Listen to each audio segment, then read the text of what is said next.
Make sure you download the Woodward Sports app in the App Store and the Google Play Store today. Take Woodward Sports with you wherever you go and listen live on your phone or mobile device.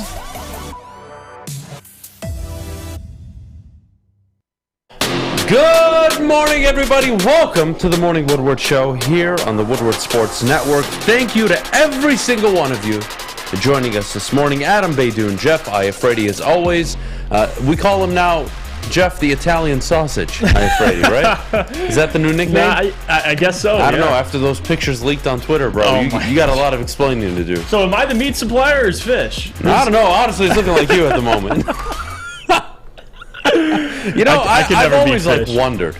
It can never be Fish. As a company, what do we do if Fish's dick pics leaked? You know, or Jeff's, or yours, Westfall. I don't know, or Braylon's. Maybe Ryan Romani's. I don't know. Just imagine the chaos that would ensue.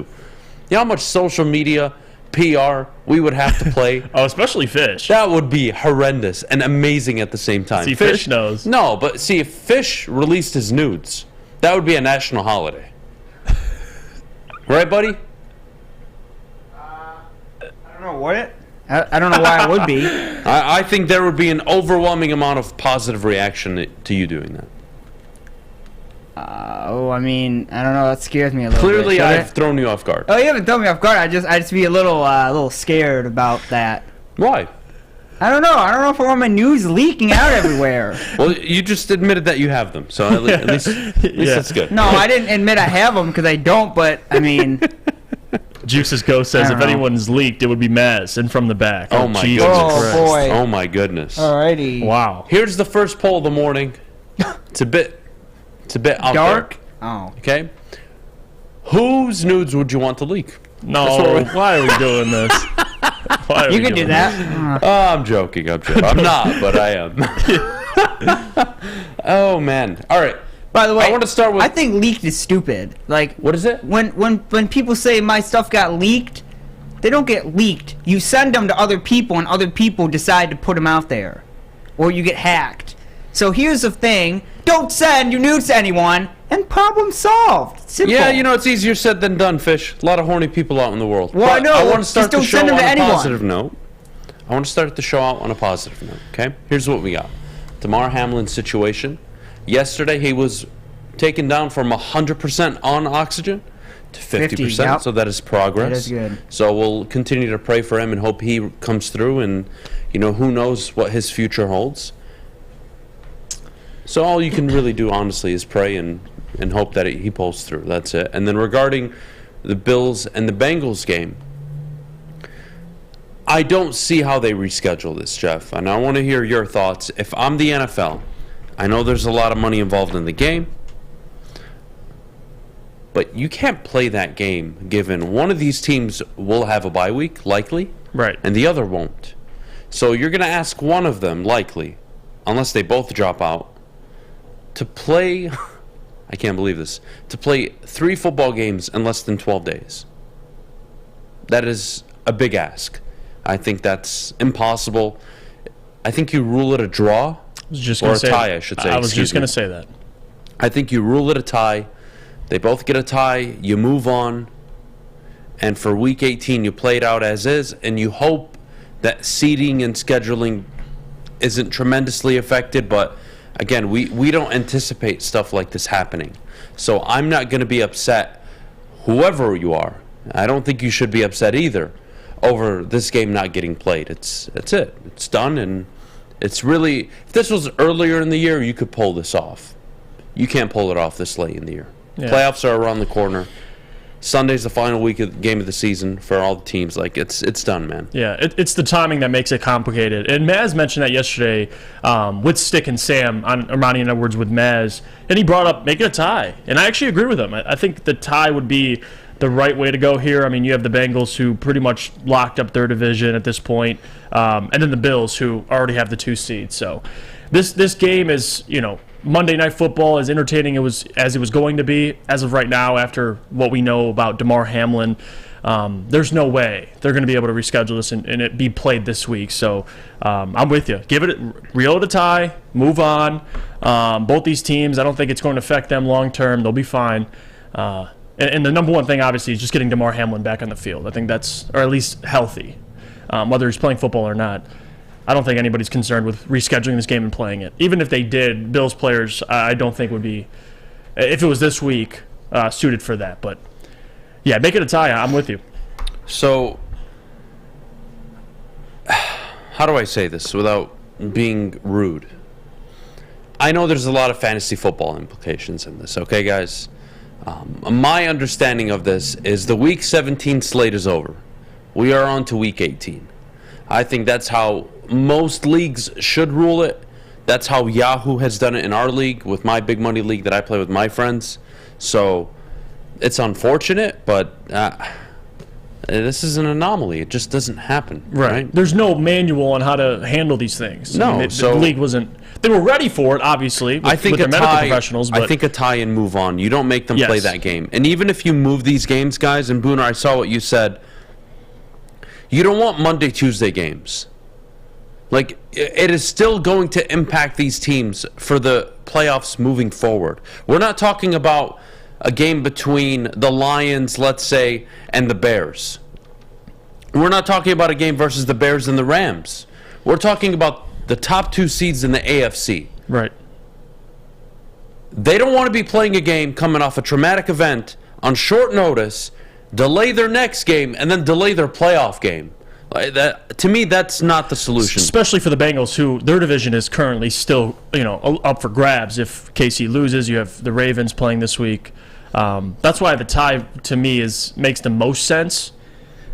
I just don't see how you reschedule this game. That's what I'm not understanding. Yeah, well, look, So the Ravens play forward, the Bengals on Sunday.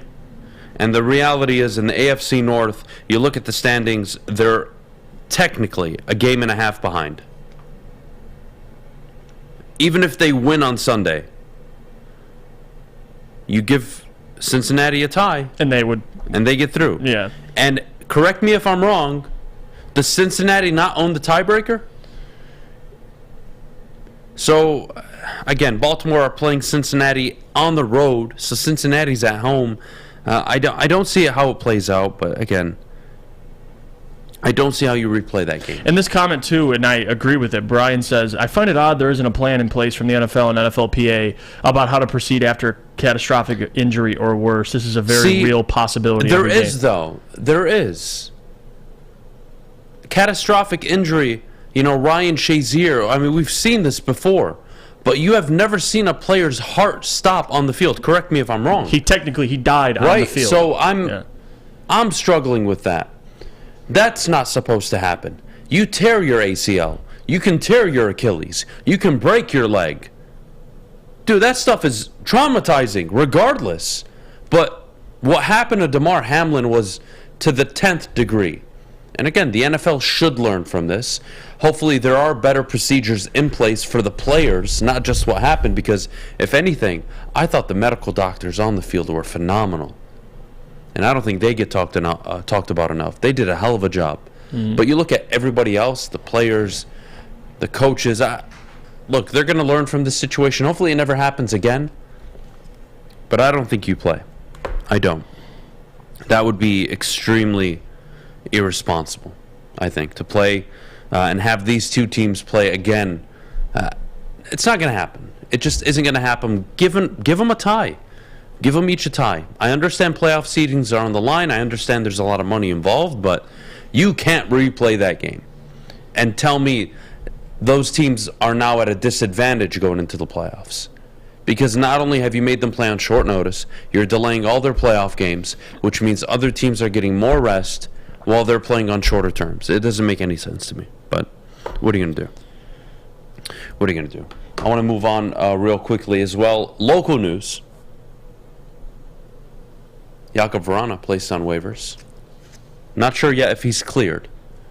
But that was a bit of a surprise yesterday. I don't blame them. Fabry's been quite the player. Right. So it makes sense, but man, a lot of tough stories coming out right now.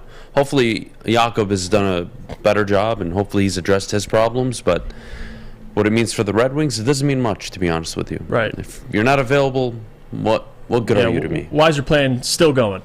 and yeah. you trust his ability to determine, look at guys and look at their character and make those types of decisions. And on top of it, if we're honest with each other here, I'm sure there's a little sportsmanship going on here from Steve. Right. Jacobo is owed $5.5 million, I believe, over the next 2 years. Whoever picks him up off waivers has to pay that money. I don't care if you even have that salary cap space. That's still a risk. So I don't see teams lining up for Jakob Verana anyway, so he'll probably clear waivers and end up with Detroit again. Who knows? Who knows? But here's what we're going to do. We're going to take a break. When we get back, we got a jam-packed show. The Panthers, Jeff. The Panthers discuss a potential head coaching job with Jim Harbaugh. Is that the right job for Jim? What is the right job for Jim? Is it Michigan? Is it going back to the NFL? We'll get to that coming up at 8:15. 8:30, the lines are flexed, of course, to Sunday Night Football. What it means for the team knowing that Seattle plays at 1 o'clock against the Rams. And if we're all honest here, I think we all agree what that result likely will be. 8:45, can James Houston be a better edge rusher than Aidan Hutchinson? I cannot wait for that conversation. Top of the hour, 9 o'clock, looking back at Dan Campbell's tenure. It's been quite the roller coaster, but two things have remained the same, which I don't think he's given enough credit for. So I want to talk about Dan a little bit. 9:15, what we've learned from Brad Holmes. You're going to like this one. Personally, I think you're going to love this, actually, Jeff. We'll go to building the defense, what to do with Jeff Okudah, what to do in the offseason. We have a lot of good conversations coming up today. But before we go, Jeff, our good friends over at the Sports Marketing Agency. Let me tell you about them. The Sports Marketing Agency helps spread awareness about mental health and substance abuse. Their new podcast, This is the S Word, helps fight the stigma about seeking help. If you or someone you know is struggling, head to thesportsma.com for more information. Woodward Sports? Love wearing clothes? Then you should be wearing Woodward Sports clothes. Check out our full line of merch at woodwardsports.com. Just click on Shop. We have all your favorite designs, like Dan Campbell kneecaps, Beverly Hills Golf, Woodward Golf, and of course, our own logoed out merchandise. Men, women, infants, kids all love Woodward Sports. Impress your friends. Impress your boss. Impress your dog. Buy Woodward Sports merch today.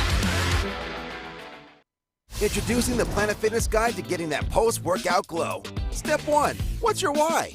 More epic energy? Better sleep? Blow off steam? Step 2. Join Planet Fitness for just $10 a month and get moving in our clean and spacious clubs. Step 3. Bask in that post-workout glow. Join Planet Fitness today for just $10 a month. Join today at any of the 50-plus Detroit area locations.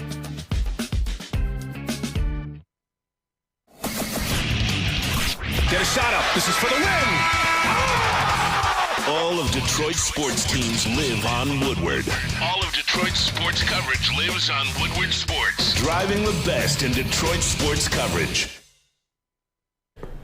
Fulling Warehouse in Hamtramck is the home of the original football bowling game, 2 to play for $12, the unlimited open play, or you could pay $120 for a lane reservation for up to 10 people. $2 Mr. Beer Machine, full bar. Check it all out, fullingwarehouse.com.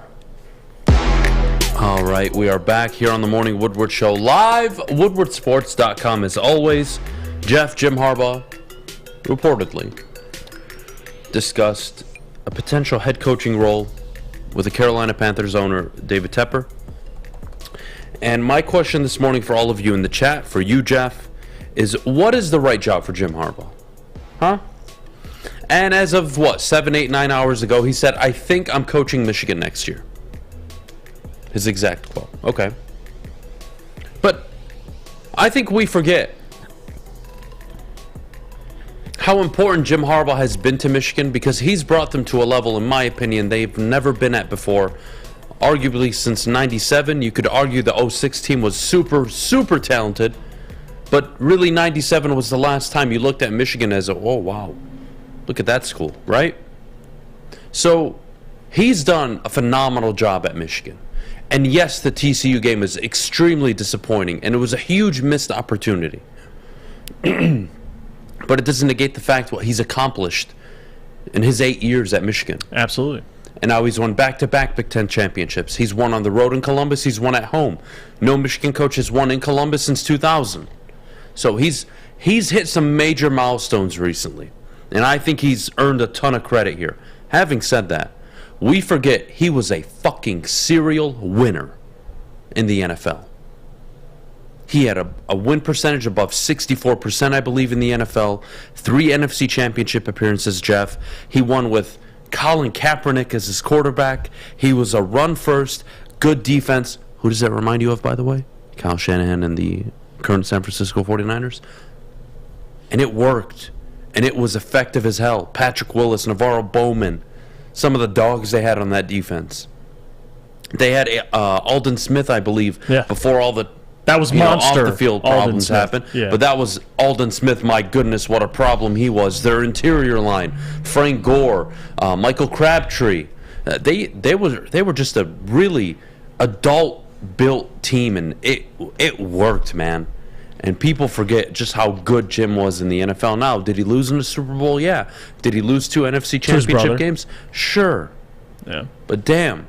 In a 5-year stretch, I believe, or 4-year stretch, it was 3 NFC title games, 1 Super Bowl appearance. Elite, if you ask me. He steps into the NFL tomorrow. He's a top 10 coach, immediately. And did the NFL grow and move past him? I don't know. I don't. But he's got the proven track record of, hey, I went from college to the NFL, had success at both, went back to college, had more success, and I can go back. But do you think it's the Carolina job? That's the question I'm going to ask you. No, I don't. And 2 things. One, I don't blame the Panthers for calling Jim. Clearly, you just hit on it. He's a hell of a coach, not just collegiately, but in the NFL. We know what Jim Harbaugh is, so of course you're going to make the call. A part of it, though, and I can't help but feel a little disrespected, or at least I can't help but think Steve Wilks feels a little disrespected. I get it. You're probably not going to keep him as your future head coach. But I would say the job he's done this year has been impressive. I mean, he's won 5 of the last 8 games. He's completely flipped the script for a year where they were going to tank, essentially, and now they're contending for their division, not anymore. But I think Wilks has done a fantastic job, so I think he deserves more credit. But for Jim Harbaugh, I think the best fit, and I'm going to stay with this, is the Indianapolis Colts, because of the history he has with the Colts as well. I mean, he started 4 seasons, led them to the playoffs in 95 and 96, won NFL Comeback Player of the Year, AFC Player of the Year awards in 95, and now he's in the Ring of Honor. He was inducted in 2005. So clearly there's a history there. Jim Irsay, I'm sure he has a good relationship with, and I feel like that's the type of hire Jim Irsay would go and get, a Jim Harbaugh, big name. It's a situation, good offensive line, they got the run game, they have pieces defensively, they got to figure out the quarterback situation. But I think that makes the most sense if he were to leave. Now, I don't think he will. And again, I feel like this is an every offseason thing with Jim, even though the comments that have came out last year, I mean, he said, I will coach Michigan until they don't want me here anymore. Like, I'm going to coach until I can't coach. I will be coaching in 2023. Like, all of these comments he says, I can't help but actually believe he'll be back. And obviously, the early February is when signing day is. So you'd expect this answer, him to come out again and reassure Michigan fans he'll be back, would have to be in the next couple weeks. But I don't blame him for taking calls. I mean, I don't think he has an agent. I think he answers all of his calls that he gets. So I'm sure having conversations with Temper or Irsay doesn't mean he's leaving. Now, if it gets to the point like Minnesota and he goes and interviews, then you should be a little nervous. Some of you are hilarious. But at this point, no. I don't think he leaves. But if he were to, it'd be the Colts, in my opinion. Colts, I would agree. Seems like the best fit, right? He's played there. He's part of the Ring of Honor. Like you mentioned, he has a relationship. It's a conservative town. It makes sense, right? Yeah. But, boys, give me a break. Cream of wheat. This is my favorite comment of the day. I'm telling you now, Wilks, if given a chance, is a better coach than Harbaugh. Well, I don't know about that. Because at least you have a resume. No. With Jim. I got it. I like got it in front of me. But I wouldn't say that. I would not say that. I'm going to let it slide. Get the fuck out of here. Steve Wilks, as a head coach, is 8-19. 3-13 with the Arizona Cardinals, 5-6 this year with the Carolina Panthers. And I believe that Cardinals year was when they got Josh Rosen. He wanted Josh Rosen. Having said that, he did. Yes. Oh, that's why. Having said that, you think a GM drafts Josh Rosen, hires a new head coach, and replaces his quarterback in a year? Come on, Jeff. Don't be naive.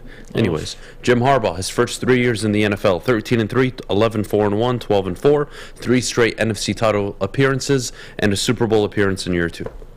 Yep, we're going to compare Steve Wilkes to Jim Harbaugh.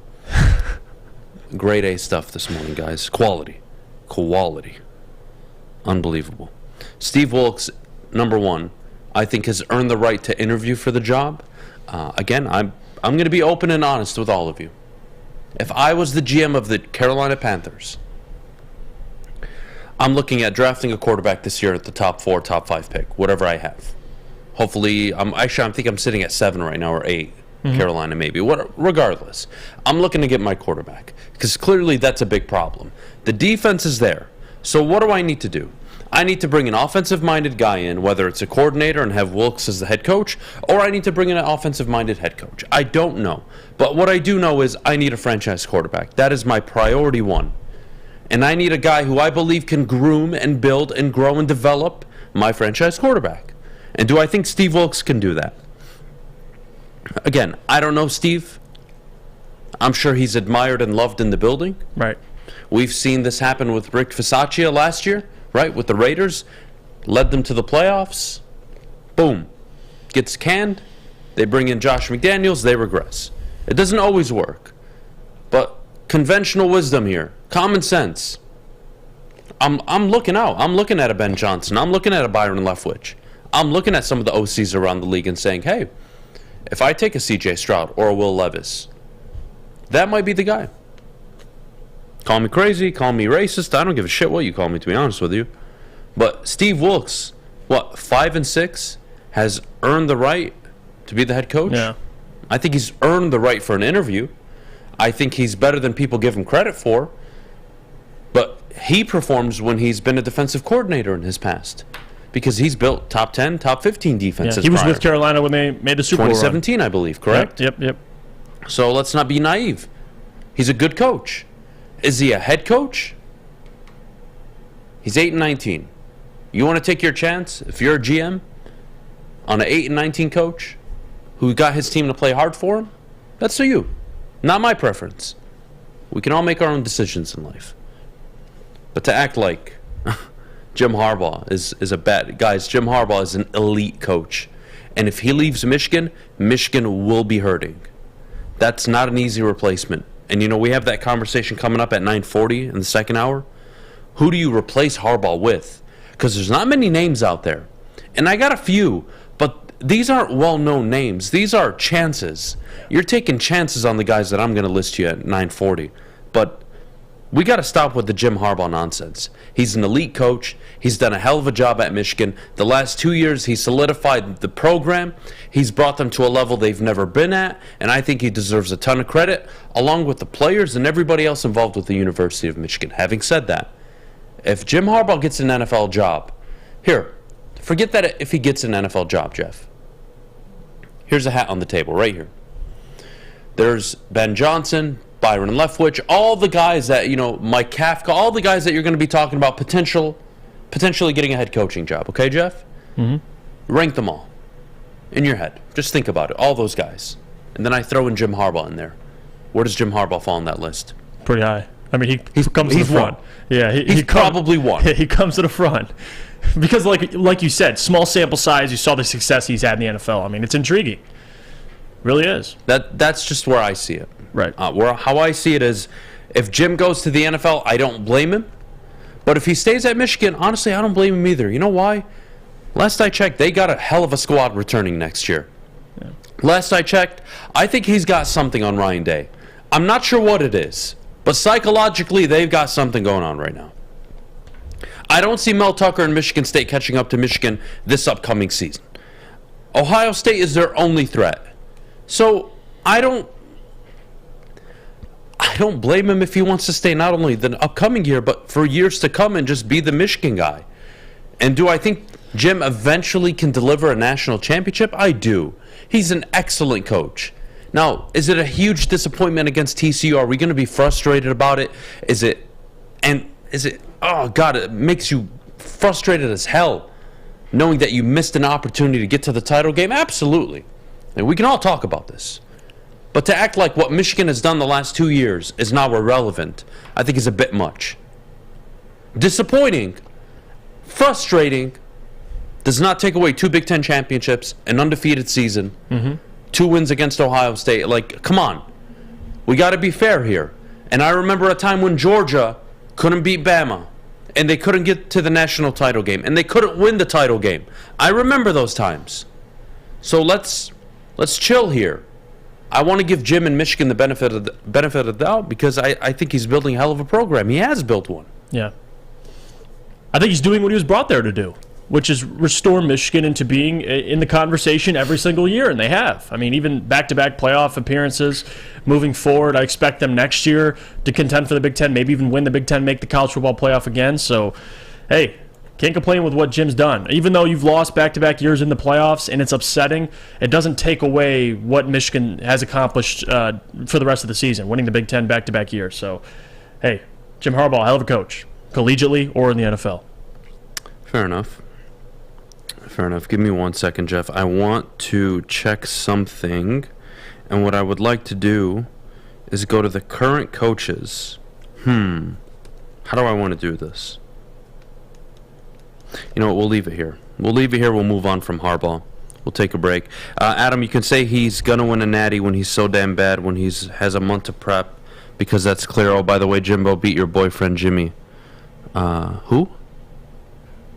Okay, first of all, look, Jesse, you're a Michigan State fan, so everything you tell me right now means fucking shit. All right, number one. Number two, you can say he's going to win a natty. Last I checked, Jim Harbaugh the last 2 years has gotten pretty damn close. He's been in the semifinal twice. Last I checked. So, again, you can talk shit. We can laugh at the TCU performance. We can say a lot of things about Jim Harbaugh in Michigan. But what you can say is that he hasn't built an elite program. Right. Now, is it elite where you can put him with Clemson, Ohio State, Georgia, Bama? No. That is reserved for a small few. He's with, right now, the current version of USC. He's with Oklahoma with Lincoln Riley, where they'd get to the playoff, but they couldn't win one, right? That's his equation. That's still a very damn good team. I would love to be that every single year. But, you know, I'm just saying, like, we're so quick to throw away accomplishments and what these people have done because, well, they didn't win it all. They didn't win it all. Georgia, all the years under Kirby Smart when they weren't winning, huh? Then what? They were getting to the conference championship. They'd win their conference championship. They'd lose in the playoff. They'd lose to Bama. Georgia, not an elite program? 10, 11 wins every single year? That's an elite program. Yeah, you'd like that. But now, are they part of the conversation where, you know, again, there's tiers to this, right? There's the tier ones, Bama, Clemson, Georgia, and Ohio State. Teams that have won a natty recently, right? That's just the reality. And that's why Saturday was a missed opportunity, because you could have joined those teams. Among the teams that have won college football playoff games. Among the teams that have been to a championship game. Dare I say even win a championship game. You lost to a team. You blew it. And you lost to a team that has never been there. And you blew it. And you blew it, man. And there's no way around it. But to act like suddenly Michigan have not accomplished anything the last 2 years, or they're not heading in the right direction, or that their coach is somewhat, or he's an okay coach. He's good. He's very good, but he's not. No. What Jim Harbaugh has done the last 2 years is elite. That's a fact. How many coaches have won more games than him? One, Kirby Smart. So what he's done is elite. There's no denying it. So save me the crap, please. Having said that, we'll take a break. When we get back, the lines flex to Sunday night. Seahawks playing at 4:25. You will know by game time whether or not you have a chance to make the playoffs. What do you guys think of it? Jeff, I want your take on this as well. We'll be back in just a minute, but before we go, our good friends over at Lady Jane's, I got to tell you what. I look like a goddamn grizzly bear this morning. So what I'm probably going to do is go get a haircut after, because my goodness, I don't know how you guys stare at me all freaking day. Honestly, I feel bad for you guys. Having said that, that's why I don't. Get to a Lady Jane's near you. Open 10 to 8, 7 days a week. Walk in anytime. No appointment necessary. Lady Jane's, it's wicked awesome. The Sports Marketing Agency would not be who we are without great community partners like Higuera Health and Carol Zaniga. It's an awesome opportunity to partner with your organization. Higuera Health is a comprehensive behavioral health organization, we serve children through older adults with mental health, substance use, and developmental disabilities across Western Wayne counties, and really excited to now be in downriver communities as well. Give us a call at 734-458-4601. You don't have to go to the beach, man. You don't have to get your butt crack full of sand. You just need a little chili peppers, man, to get that glowing beach chili peppers tan. Woo! With 26 locations in the Metro Detroit area and more coming, Chili Peppers Tanning is where you'll find the cleanest salons in the D. Join the Pepper Club for the best deals on unlimited tanning. Head to chilipepperstanning.com. You just need a little chili peppers, man. Can't get enough Woodward Sports content? Head over to woodwardsports.com right now for up-to-date sports articles and great entertainment news. We have the best writers, bloggers, and coverage all at your fingertips. Head to woodwardsports.com right now to experience all Woodward Sports has to offer. All right, let me tell you about our new friends over at Matrix Home Solutions. Matrix Home Solutions is your go-to for any home project you have. Looking for a new man cave? They are the basement remodeling experts. Check them out. Basements, baths, cabinets, you name it, they do it. Matrix Home Solution has an A+ rating by the Better Business Bureau. Call 888-594-8844. That is 888-594-8844. And give them a try today. Wow, excuse me. Let them know Woodward Sports sent you. Oh, God. Now, you guys are funny. Even Darren's getting into it. You guys should stop saying dumb shit. Because last I checked, only Georgia has more wins than Michigan the last 2 seasons. But again.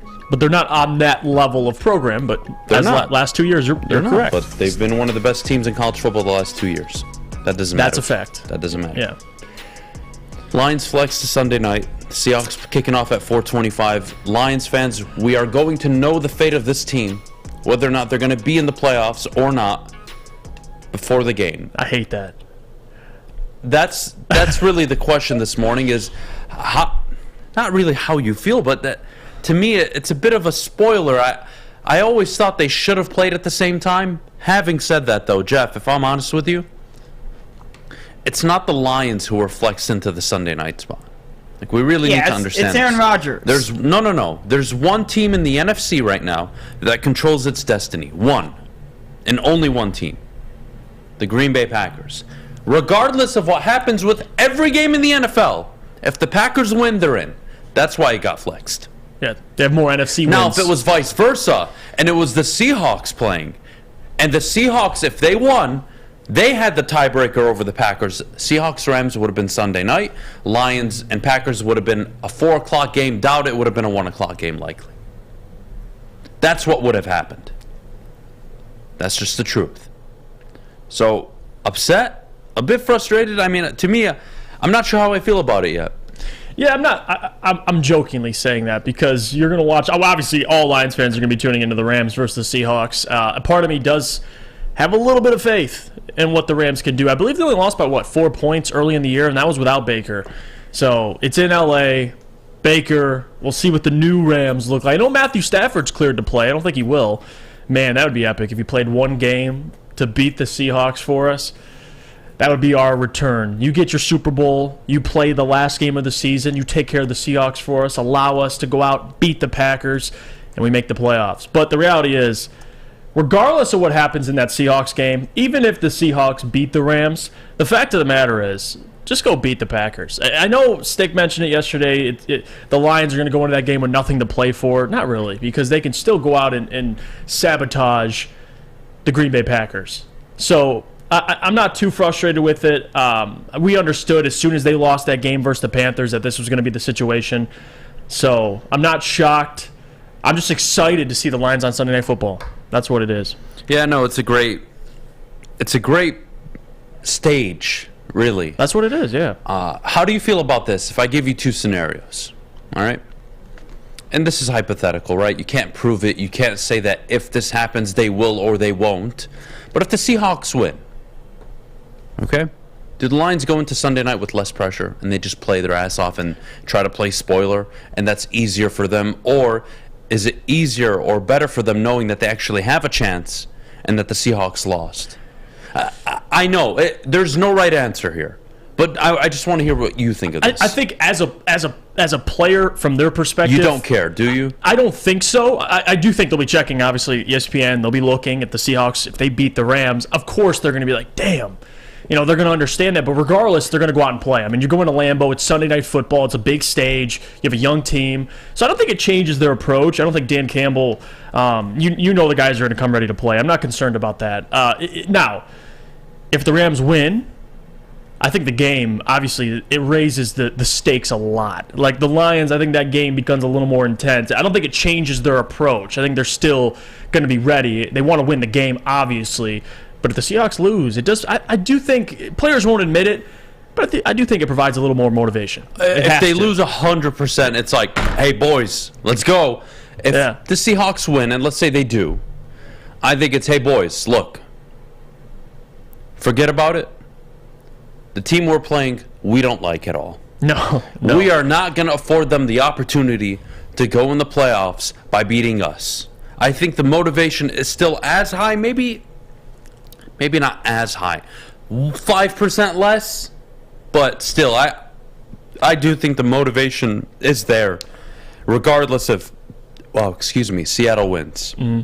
I think a part of it too is where I'm at. Aaron Rodgers has pretty much motivated this team from his comments. I mean, I'm sure the players know about it. He's been respectful this week. Of course he has. It takes him. It's not the same old Lions. It's the brand new Lions. They look different. They're playing harder. It took him to get to 500 for him to, it's going to be an honor to share the field. I'm just saying he's playing his cards well this week. Yeah. He looks like a guy that's not trying to give a good team any more motivation, knowing that he doesn't have the same skill position players that he usually has. Right. Devontae Adams to rely on. So he knows it's going to be a tough game. He knows they're going to have to play their best football to beat this Lions team, and he's not going to be the one to give them any added motivation. That's what I see from Aaron Rodgers. He went on Pat McAfee yesterday. I think you've all... You see Stick made the bet with... I did. Man, honestly, if I'm honest, I think the whole thing is overblown, just like the Skip Bayless shit. We are so fucking offended in this country. Fuck the country, in the world. Yeah, in the world. We get so upset over anything. If I call Jeff a cunt, okay? And everybody agrees. Everybody jumps on board and starts saying the same thing about him. We are so fucking soft. It's unbelievable. Yeah, it's pretty mean of you to say that. I don't give a shit. I'm being serious here. I think we're so soft, and it drives me nuts. Now, Pat came out and apologized and said, well, but who cares? It's his damn show. He can say whatever he wants. Yeah. Oh, that's mean. You can't say that about the Lions. Their PR team is the best in the business. They were nominated for some award. No. Guys, you get told yes, you get told no. It's called life. He felt He felt a certain kind of way about it. He thought they had a relationship. He thought they could pull him. Yeah. They couldn't. No problem. Move on. And he even said it. No problem. Move on. I sound like a bitch. Whatever he said. Fine. No problem. Move the hell on. But the whole fan base got offended, and they defended the Lions PR team. Oh, give me a break. We are so soft. Yeah, well... We are so soft. That is unbelievable. I get where you're coming from. I do think part of it, though, it's like, speaking of soft, why did Pat get so offended by the PR team? Well, he explained it. He said, again, in the video, I felt a certain kind of way. The way they said no was like, oh, okay, I thought we built up a relationship. But they thought they had something. I know they don't. They don't owe you an interview. Nobody and Pat doesn't owe him an appearance on his show. Right. So, and we forget, the Pat McAfee show does better ratings than ESPN does. So I don't want to hear, it's just some podcast. No, that is the greatest sports show in the entire country at the moment. Absolutely. They have the most national reach. They get to the most fan bases. I don't want to hear it. So to act like, he just wants Dan, he needs him for a show. No, the hell he doesn't. He invited Dan on. They said no. Rightfully said no. Wrongfully, I don't care. They can say yes. They can say no. His reaction, a bit out of line. He apologized for it. There you Move the hell on. Yeah, we're good. People still being offended, I agree. It's like, it's over now. You guys love to be offended. It makes no sense to me. It was just... Same with the Skip stuff. We ignore the 2 tweets before where he's saying, I'm praying for the kid. I hope he's going to be okay. Well, Skip. Wishing him the best. I don't care. No, somebody's got to say, I'm tired of this shit. Skip, man. I don't care. Skip. And then he comes out in the 3rd tweet and says, you know, this is such a huge game. And I can't believe they're going to cancel it. But it all seems so meaningless now that this has happened. But they read it wrong. Yeah, of course they did. Because we want to be offended. Yeah. We go on social media looking for, like, who's going to piss me off today? Oh, yeah, Who's going to absolutely. piss me off today? No, that's the real thing. I'm waiting. Westfall, can you upload stuff to the drive, please, by the way? Love you, too. Thank you. It's one of my biggest pet peeves, man. Yeah, that's the society we live in. Get over yourselves. Nobody gives a fuck if you're offended. I mean... Jesus Christ. People do. Especially Twitter. Twitter's the, man. Twitter's the best. It's different on there. People just... Here, let me tell you how Twitter works. You ready for this? All right. Do you know how play it out for me. Here's how Twitter works. Okay. You ready? Yeah. I come on the show. Let me fix this. I come out on the show. All right? Yeah. And I say, I think unicorns are fake. Okay? Yeah. The Unicorn Society. Well, we'll come after you. Goes to my tweet. Yeah. Unbelievable, unacceptable, apprehensible. Somebody cancel him. Oh my God. And then everybody else in the world sees the tweet and they're like, oh man, these guys are really upset. Fuck this guy, man. Fuck this guy too. I'm gonna join this. Oh my God, yeah, cancel him. Oh my God, yeah. That's how social media works. Yeah. It is the most crap shit I've ever seen in my life. I mean, we could get the more relevant events, flat Earth. That's like a whole thing too. That's a whole different People are like, problem. oh, the Earth is flat. Oh, it's We're not flat. talking about You're an people idiot. being offended for no reason. No, but that's being offended for no reason. How? Because people are offended that they're offended that you like the flat Earth or know of the flat Earth Fish, or whatever. shut the hell up, please. Well, Thank you. Jesus Christ. Fishes. All I'm saying is you guys need to chill the hell out. I'm just giving some friendly advice. Instead of being so quick to reply or comment or join the club, how about you take a second to relax and think it through? Take a deep count to 10. You fucking idiots. they're not counting. They're just tweeting. Pat McAfee hates the Lions. Yeah. No, he doesn't. He's like the only guy in national Yeah, he that loves them. ever talks about them. Yeah. Well, yeah. No, it's true. Not Yeah, it is No, a fact. listen, I From think- week 1 to week 18, They were all on. before they were even good. I know, but I'm just saying. I love Pat, but like if you watch, he talks Again. about the Lions, but there's always, Evan. Shout out to It's a Foxy. comedy show. It's really Foxy. It's a sports talk and comedy show. Foxy's a man. It's entertaining. Yeah. Same old lines, brand new lines. 1 week, 1 week. 1 week, 1 week. That's the point. Right. It's entertaining. And it is entertaining. Drives me nuts, man, these people. Bunch of soft bitches, man. That's what you guys are, honestly. Drives me nuts. I'm so disappointed for you. I'm not disappointed in you. Oh. I'm disappointed for you. All right. Shame on you guys. I mean, it won't So ever offended. end. So offended for no reason. No reason. Having said that, we'll take a break. When we get back, can James Houston be a better edge rusher than Aidan Hutchinson? I can't believe this is an actual conversation that we have to have because, man, the stats back it up. Yeah. But we have to bring some context to the conversation, so we'll do that. But before we go, Jeff, our good friends over at Cintron. Well, guys, Cintron is the official energy drink of the Red Wings. Cintron has combined all 3 of their delicious flavors into a limited edition 6-pack sampler box. You can try Cintron's great taste in cranberry, classic, and sugar-free, all in 1 pack.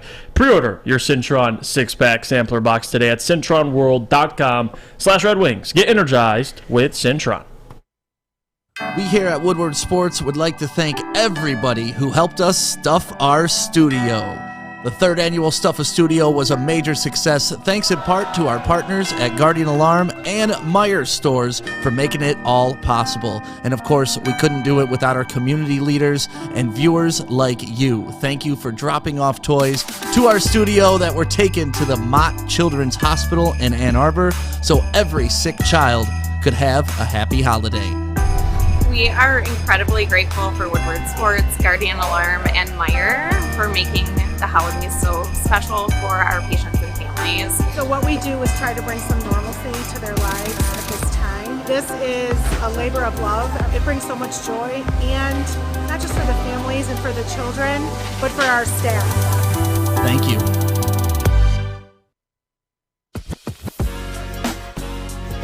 What's a winter wonderland if you can't shop, eat, and play?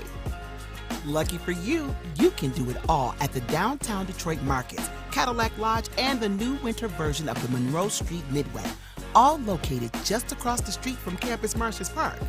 Find the fun at deckedoutdetroit.com.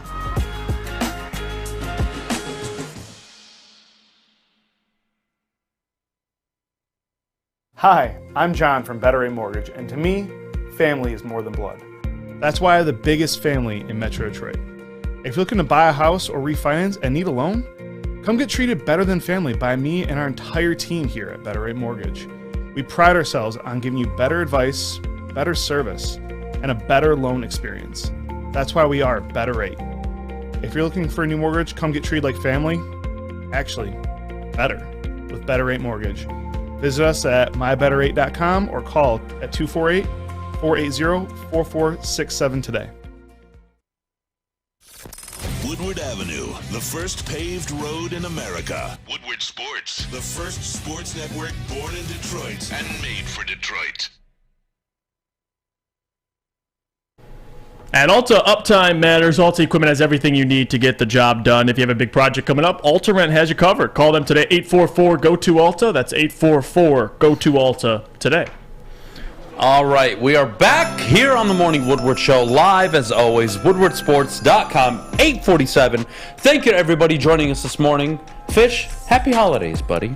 Yeah, Fish. I know today is an holiday. important holiday for you, and I'm sorry you're working, but we couldn't find a cover for you. I apologize. Oh, I enjoy coming here, except when you tell me to do bad things. Like what? I don't know. You may When have I ever told you to do a bad thing? I have never sworn or said anything mean to you in my life. Okay. Ever. Okay. Name one time. Like yesterday. Okay. You want to tell the people what today is? What holiday it is? I think it's Epiphany. It's like a Catholic holiday. Oh, really? I think so. Oh, it's an actual holiday. I thought you were joking. No. by the way. I think it's an actual holiday. Let me confirm, but I think it's an actual holiday that Catholics are supposed to do. Learn but something new every day. I guess I'm not a true Catholic. I'm not a 'cause I Catholic. Are you a Catholic, Jeff? Aren't you Italian? You Yes. should know this stuff. Yeah. You're a horrible Catholic. I was, Shame on you. I was baptized, You were raised baptized Catholic, too, huh? raised Catholic. Yeah. But now Look at you now. Can't even remember a fucking holiday. I'm gonna be honest. Shame on you. Haven't went to church in quite Shame some time. on. Yeah, I know. Clearly. Clearly. Yeah. This man. No, you know be, what? No, we can't be do. ashamed of me. Get off the show. This no. is a religious show only. All right. Come on. Oh God. Yeah, so it's a Christian feast All right. day. Garrett is saying Epiphany thank is you. Friday, Fish. So I think you're wrong. Oh, well, okay. Well, they're playing soccer today then. Yeah, it says January 6th, but they're playing soccer day. I don't understand that. Well, I looked up Italian holiday. It says January 6th, but they're playing soccer today. I don't know if that's... It's January 6th. Well, anyways, they're playing soccer, so I don't know. I agree with the doc in the chat. The devil has invaded Jeff Iafrate. Yes, he has. I do the show with the devil every day. You guys don't give me enough credit here. So why are they playing soccer today apparently then? I'm a fraud. You know, there's a lot of things I am, I guess. Guys, you need to relax with the Jeff stuff because it's going to happen. We're going to make this happen. It's not going to happen. Wait, off mic. How many days? Wait, don't say it on camera. How many days? Just give me a finger. Come on. One day. Till it. I'm being serious. When do we make it official? 1 or 2 days? When does it come in? We got to shave you on the show. Come on. You're showing up on the show bald. So when is it coming in? As soon as, how about this? If Braylon lives up to his No! Because stop now! Hey. Stop now! We're not doing this. Listen, we're not doing listen, this. You guys can listen. You can give me crap all you want. That's fine. Oh my God, Jeff's actually gonna say it. I'm gonna say it. I don't give a damn. Braylon Edwards in that video said he'd kill himself. So if Oh, we're boy. gonna hold people accountable, We gotta start holding people accountable here. So clearly that video. Oh my God. That video. The only part that was taken serious was what I said, not what anybody else said. So, which is fine. But no, you're not coming 30-foot pole close to me with anything. So I agree. Cancel Jeff. You can get the fake Catholic guy out of here. You can cancel me. That's fine. Listen, call me a diva. I'm joking. For me, hate is something new. Usually, everyone who meets me likes me, so I don't mind it. If you want to hate on me, that's fine. Oh God, I love you, Jeff. I still have a blast, man. I love reading people's comments. God damn it. I don't mind. We're still gonna make it happen, though. I lost all credibility. I love it. Well, the holiday's Friday, but the crowds are packed, Jesus so maybe Christ, they're just Fish. Where the taking hell do Friday you and come from? Wednesday off. You just talk so randomly. Honestly, it throws me off. Shut the hell up and mute your mic. James Houston, 8 Okay, sacks. that's one bad thing you've said to me. You were asking what I said. Shut the hell up. That's being mean to me. Shut the hell up. James Houston, 8 sacks on the year. Let's go, Breakers. Yes. Half a sack more.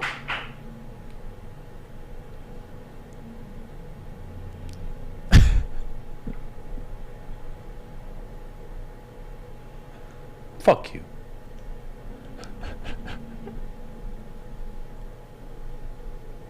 All right, back to the show. James Houston, 8 sacks, half a sack more than Aidan Hutchinson, who has 7.5 sacks. Combined, him and Hutch have almost double the amount of sacks as Kayvon Thibodeau and Trayvon Walker. Combined. So let's just, long story short, boys, Detroit's got quite the front 7. I would say the front 4, really. You've got 2 edge rushers right now that are really damn good. Mm-hmm. And as much as I want to have the conversation about how good can James Houston be, I'm going to take the approach and say, I don't think he can be better than Aidan. I think Aidan offers more. You're seeing Houston really come in on passing downs, obvious passing downs, and he's still getting worked in. Is he a 3-4 down lineman? I don't think so. But can he be? I think the ceiling is limitless. I mean, you're looking at a guy that can be as dynamic as a Justin Houston, as dynamic as Alden Smith early on, if you recall. So I love what I'm seeing out of James Houston, but I really get the complete package and leadership out of Aidan Hutchinson. So I'm not going to sit here and say because he has 8 sacks in 6 games that he's better than a kid who all year long has been a menace, who's helped in the run support, who has 3 interceptions, who does a lot of other things than just get after the quarterback. And we need to keep in mind, when you play against the Lions, who's getting the most attention on the defensive front? Aidan Hutchinson. Right. So, Houston is a benefactor. I don't think that should diminish what he's doing, but I think it's a good problem to have that, week 17. After 17 weeks, you're talking about a 6th-round draft pick having more sacks than your number 2 overall pick. That is a great problem to have, if you ask me. Yeah. Because I think both are excellent. And it's a great problem to have, considering he has more sacks than the number 1 overall pick and the 5th overall pick, if I'm not mistaken. So, again, this is a good problem to have, and comparing the players is tough for me because they're different players, right? I mean, Aidan Hutchinson, what he's done against the run, there's different things, different elements that Aidan brings with his versatility than James Houston, right? James Houston's playing on 3rd downs. He's playing on, like you said, passing sets, allowing him just to bull rush, get after the quarterback. He's got amazing bend, which is something that's incredible. I mean, everybody talks about that. I think Taylor Decker has mentioned that before, too, going up against him in practice. He's just impossible to block. But with those 2 on the field together, I know James Houston is the problem, but those 2 together are a problem because teams, as these guys get older, they get more experience and they get another season under their belt. I do think these 2 are going to be a fantastic duo. Now, moving forward, for James Houston especially, actually looking back, it's crazy to think too, Adam, that James Houston was on the practice squad. Any team could have signed him.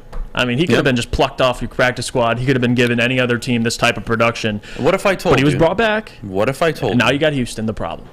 What if I told you that Aidan Hutchinson is a top 25 pass rusher, according to PFF? Right. Okay. Where do you think James Houston falls on that list? Top 100.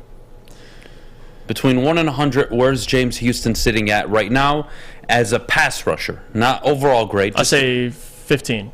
15? Yeah. You were close. He's 6th. Oh, my God. with an 89.4 rating, or excuse me, 89.2. Just strictly getting after the quarterback. He is 42 spots higher than Aidan Hutchinson is as a pass rusher. Now, Aidan's one of the higher graded cover edge rushers. He's one of the higher run defenders in the NFL.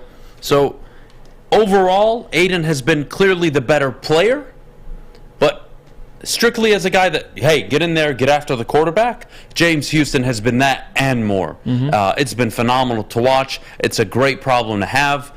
We're talking about a defensive line that could bode and be as good for even longer than what line you had with Ezekiel Ansah. Because I think of Ansah, I look at James Houston and see the same thing. Untapped talent, untapped potential. Now, can he reach that potential? Can he put in the work and be that guy consistently? I don't know. That's ahead of him. I don't know that information. What I do know right now is he's a fucking problem. And I am here for it. Yeah. And I am here for it. I'll tell you that much.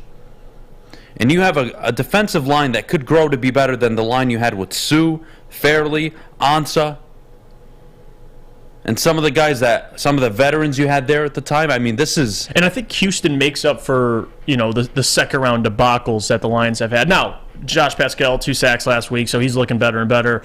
But the whole Levi thing, like the fact that Brad's invested so much in this defensive line and with James Houston in the 6th round, it kind of makes up for that, right? Like Penei Sewell, one of the best offensive lines in football, and now you have a really, really young defensive line that you don't really know the ceiling of, right? All these guys are, 2 of them are in their rookie, 3 of them are in their rookie year. Aleem's in his 2nd. Man, these guys are going to continue to get so much better, and I'm going to use the same phrase I've been using. These guys aren't going nowhere. They're on rookie deals, and they're going to be together for years to come. So it's about keeping them together, of course, which Brad's going to eventually get there when he gets there. But as of right now, these guys growing together, they're going to be dangerous. You know who else is still learning and growing? Josh Pascal, 2nd round pick. Oh, yeah, and look what he just did last week. Got a sack. So 2, I believe, actually, right? Yeah, 2 sacks. So, look, you know what? We can talk about the Green Bay game all we want, but Detroit, I swear to God, this was exactly the thought before the season, was that your GM was going to add a ton of talent, and he did, and clearly it's paid dividends now, especially down the stretch, and that you would be a 7, 8, maybe 9-win football team, and you've delivered on that. So yeah, we can all be upset about the 1-6 start. That's unacceptable. Can't happen, shouldn't happen next year. Can't happen ever again. But this 8, 9, 10 game stretch now, you have shown all the potential in the world. What do you do with it next season? What do you do with it in the offseason? Who do you add to this team? Who do you get rid of? Who do you re-sign? Right.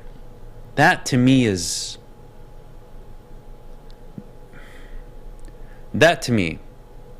is why I was so confident in this team going into the season. Because of Brad Holmes. Did I have my questions about Dan Campbell? I absolutely did. Do I still do? Honestly, I do have questions. Because I've seen 1-6, I've also seen 7-2. And I'd prefer that 7-2 is more real than the 1-6, which it seems to be. Now with the emergence But now I need to see it next year, right? Yep. So next year I need to see a 10-7, 11-6 season. And if I get that, I mean, Dan Campbell to me has earned the right not only to be the coach, after that, you put together that type of season, you contend, you win the division. You are in my good graces for a long time. So again, can he learn from his mistakes? I think he has. Can he avoid a slow start? We'll know next season. Are there still questions about some of the things he can or can't do? Sure. That's any coach, though. You're going to have that conversation whether it was him or anybody else you brought here. Every coach, until they make it and prove it, are questioned, right? There was once upon a time we questioned Kyle Shanahan.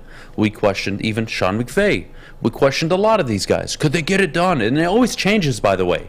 Because before it's, are you even a good coach? And then when you prove that you are, it's, oh, well, can you win the division? Oh, well, you did. Well, can you win playoff games? And then you do that. Well, can you get to the Super Bowl? And then you get there, but you don't win it. And then it's like, well, can you even win the Super Bowl? So the expectations will always change, guys. Go look at Sean McVay. Go look at Andy Reid, Kyle Shanahan. You'll see it's not just in this market. It's everywhere.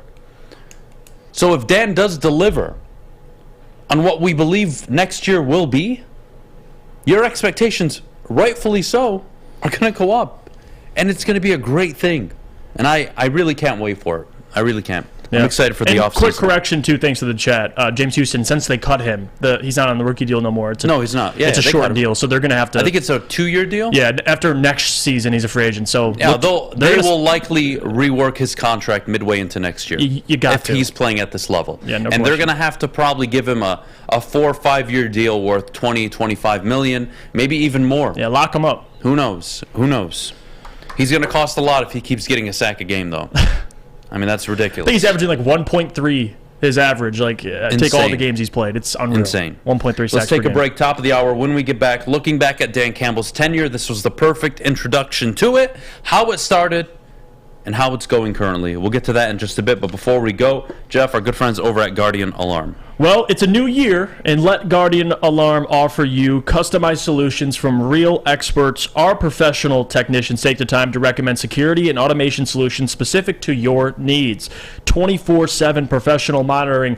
Call them anytime, any day, any night, and know that a Guardian team member will stay on the phone as long as you need. Technology backed by people as well. Your safety and security deserves technology that's proven to work and people who have been proven to care. Call 1-800-STAY OUT.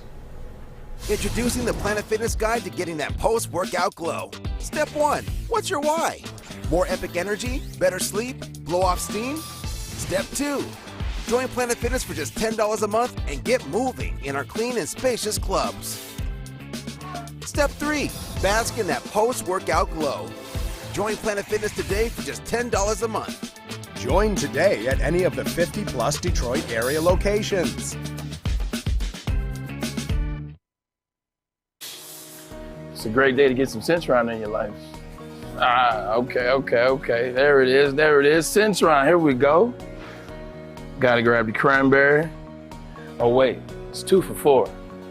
Gotta double up with the classic as well. Centron World, baby. Centron, available at select Krogers, and if you want to know how, go to @CentronWorld.com. You get dope like me. You know what? Why wait?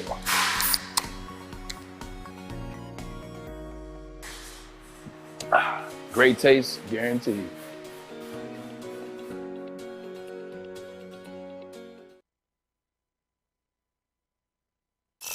The only sports network in Detroit that starts with a W. You know, because we win. Woodward Sports, Detroit's winning sports network. All right, let me tell you about Ryan Ermani. Man. And the weight he's lost. He's out for the week, so unfortunately you can't see him on Ermani and Edwards, but he's down over 20 pounds, and I'm really proud of him. So thank you to Dr. Jason and his awesome team over at Custom Health Centers. Give him a call, 844-789-8446. That's 844-789-8446. We are back here on the Morning Woodward Show. WoodwardSports.com. Here's what we're going to do. We'll look back at Dan Campbell, right? Comes in, puts on the hat. We're going to bite kneecaps, this whole mantra.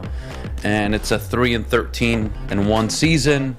A lot of struggles, some good, a lot of bad, but expected. He took over Bob Quinn and Matt Patricia's garbage. Brad Holmes, you see year one, brings on a lot of talent. You're excited for the offseason. We get to the offseason, Jeff, and to be honest with you, I thought this past March to August was very positive, very optimistic. And then you get to the season, and the season starts. And it's, oh, okay. Philly, no problem. They're a good team, no problem. Close game. Weird onside kick. Weird timeouts called, but okay, no problem. Beat Washington, okay, here we go. Looking good. And we blew the game against Minnesota. Couldn't force Seattle to punt. Patriots shut us out. Cowboys hold us 6 points. Fumble at the goal line. Yada, yada, yada. 5 turnovers, 8 penalties. You know the story. 1-6 start. And you're like, what the fuck? They're like, dude, we thought you would be a lot better than this. And at 1-6, I think everybody can agree in this room and at home, the Lions weren't 1-6 bad. They had a top offense. No, they had a historically bad defense. But they weren't a 1-6 football team. And they didn't know how to win yet. And then you saw them win that first game. And then the second game. And then the third game. And then it was the loss to Buffalo. And then it was another win streak. And then it's, oh, okay. We actually might have a chance here. Yeah. And then you lose to Carolina. And that's a bit of a letdown, but you followed up with an impressive win over Chicago. That's what you do to bad teams. And now you're sitting there at 8-8, and you're like, whoa, okay. A bit of a roller coaster season, right? Really low and then super high. And somewhere in between it is your reality. Do I think you're 7-2 good right now? No, I don't. Do I think you're 1-6 bad? No, I don't. I think you're somewhere between it. And if over a 17, 18 game season, or excuse me, a 17 game season, I apologize. I think realistically this year should have been 7-10 or 8-9. Mm-hmm. With a bit more consistency, but they're here and they might surpass it, Jeff. So to me, I look at the early part of the year, frustrating as hell, no clarity on where they're going, what direction they're taking, and then suddenly they put together this string of games where they look like one of the better teams in the NFC. And I think you can take a lot of that. See, to me, that isn't, oh, you won 3-4 games down the stretch and you feel good about going into next year. No, for the second half of the season, you showed consistently that you were one of the better teams anybody could play really in the NFC. Not only the NFC, one of the 10 best teams in the NFL. You had made national power rankings in the top 10 during that stretch. Think about that, with a losing record. So yeah, I do think somehow, some way, Dan Campbell has worked his way from turd to what the hell is he doing to, okay, here's something, to, oh my goodness, they're really good. And then it's, oh, how do you lose that game to Carolina? And then it's like, whoa, you took care of business at Chicago. I still think there's questions, but I don't think we're talking about a head coach who's a complete loser anymore. I don't think we're talking about a guy who is a Hugh Jackson, is a, give me some really bad coaches, Matt Patricia. I don't think he's that. Do I think he's the next great? Do I think he's the next top 10, top 12 coach in the NFL? He could be. But I know for a fact as of now that he's not a bum. Now, at 1-6, yes, I did think he was a bum. And I think rightfully so. And any of you that want to say otherwise can suck my dick, to be honest with you. Because nobody has any right starting 1-6 with this team. 4-19-1 overall, 0-11-1 on the road, 0-10 on one possession games. I don't want to hear it. I don't. Having said that, he's earned the right to be talked about in a different manner since that point. And it's been, again, I keep using it, a roller coaster. And I'm still not really sure how I look at it. I still have a lot of questions, but I don't have as many concerns as I used to. Now, do I want to see better play in one possession games? Do I want to see a better record on the road going into next season? Do I want to see them not get off to a 1-6 start? Yeah, of course. Do I want to see them compete for the division next year? Yeah, absolutely. And I think that's a fair ask. And he even came out.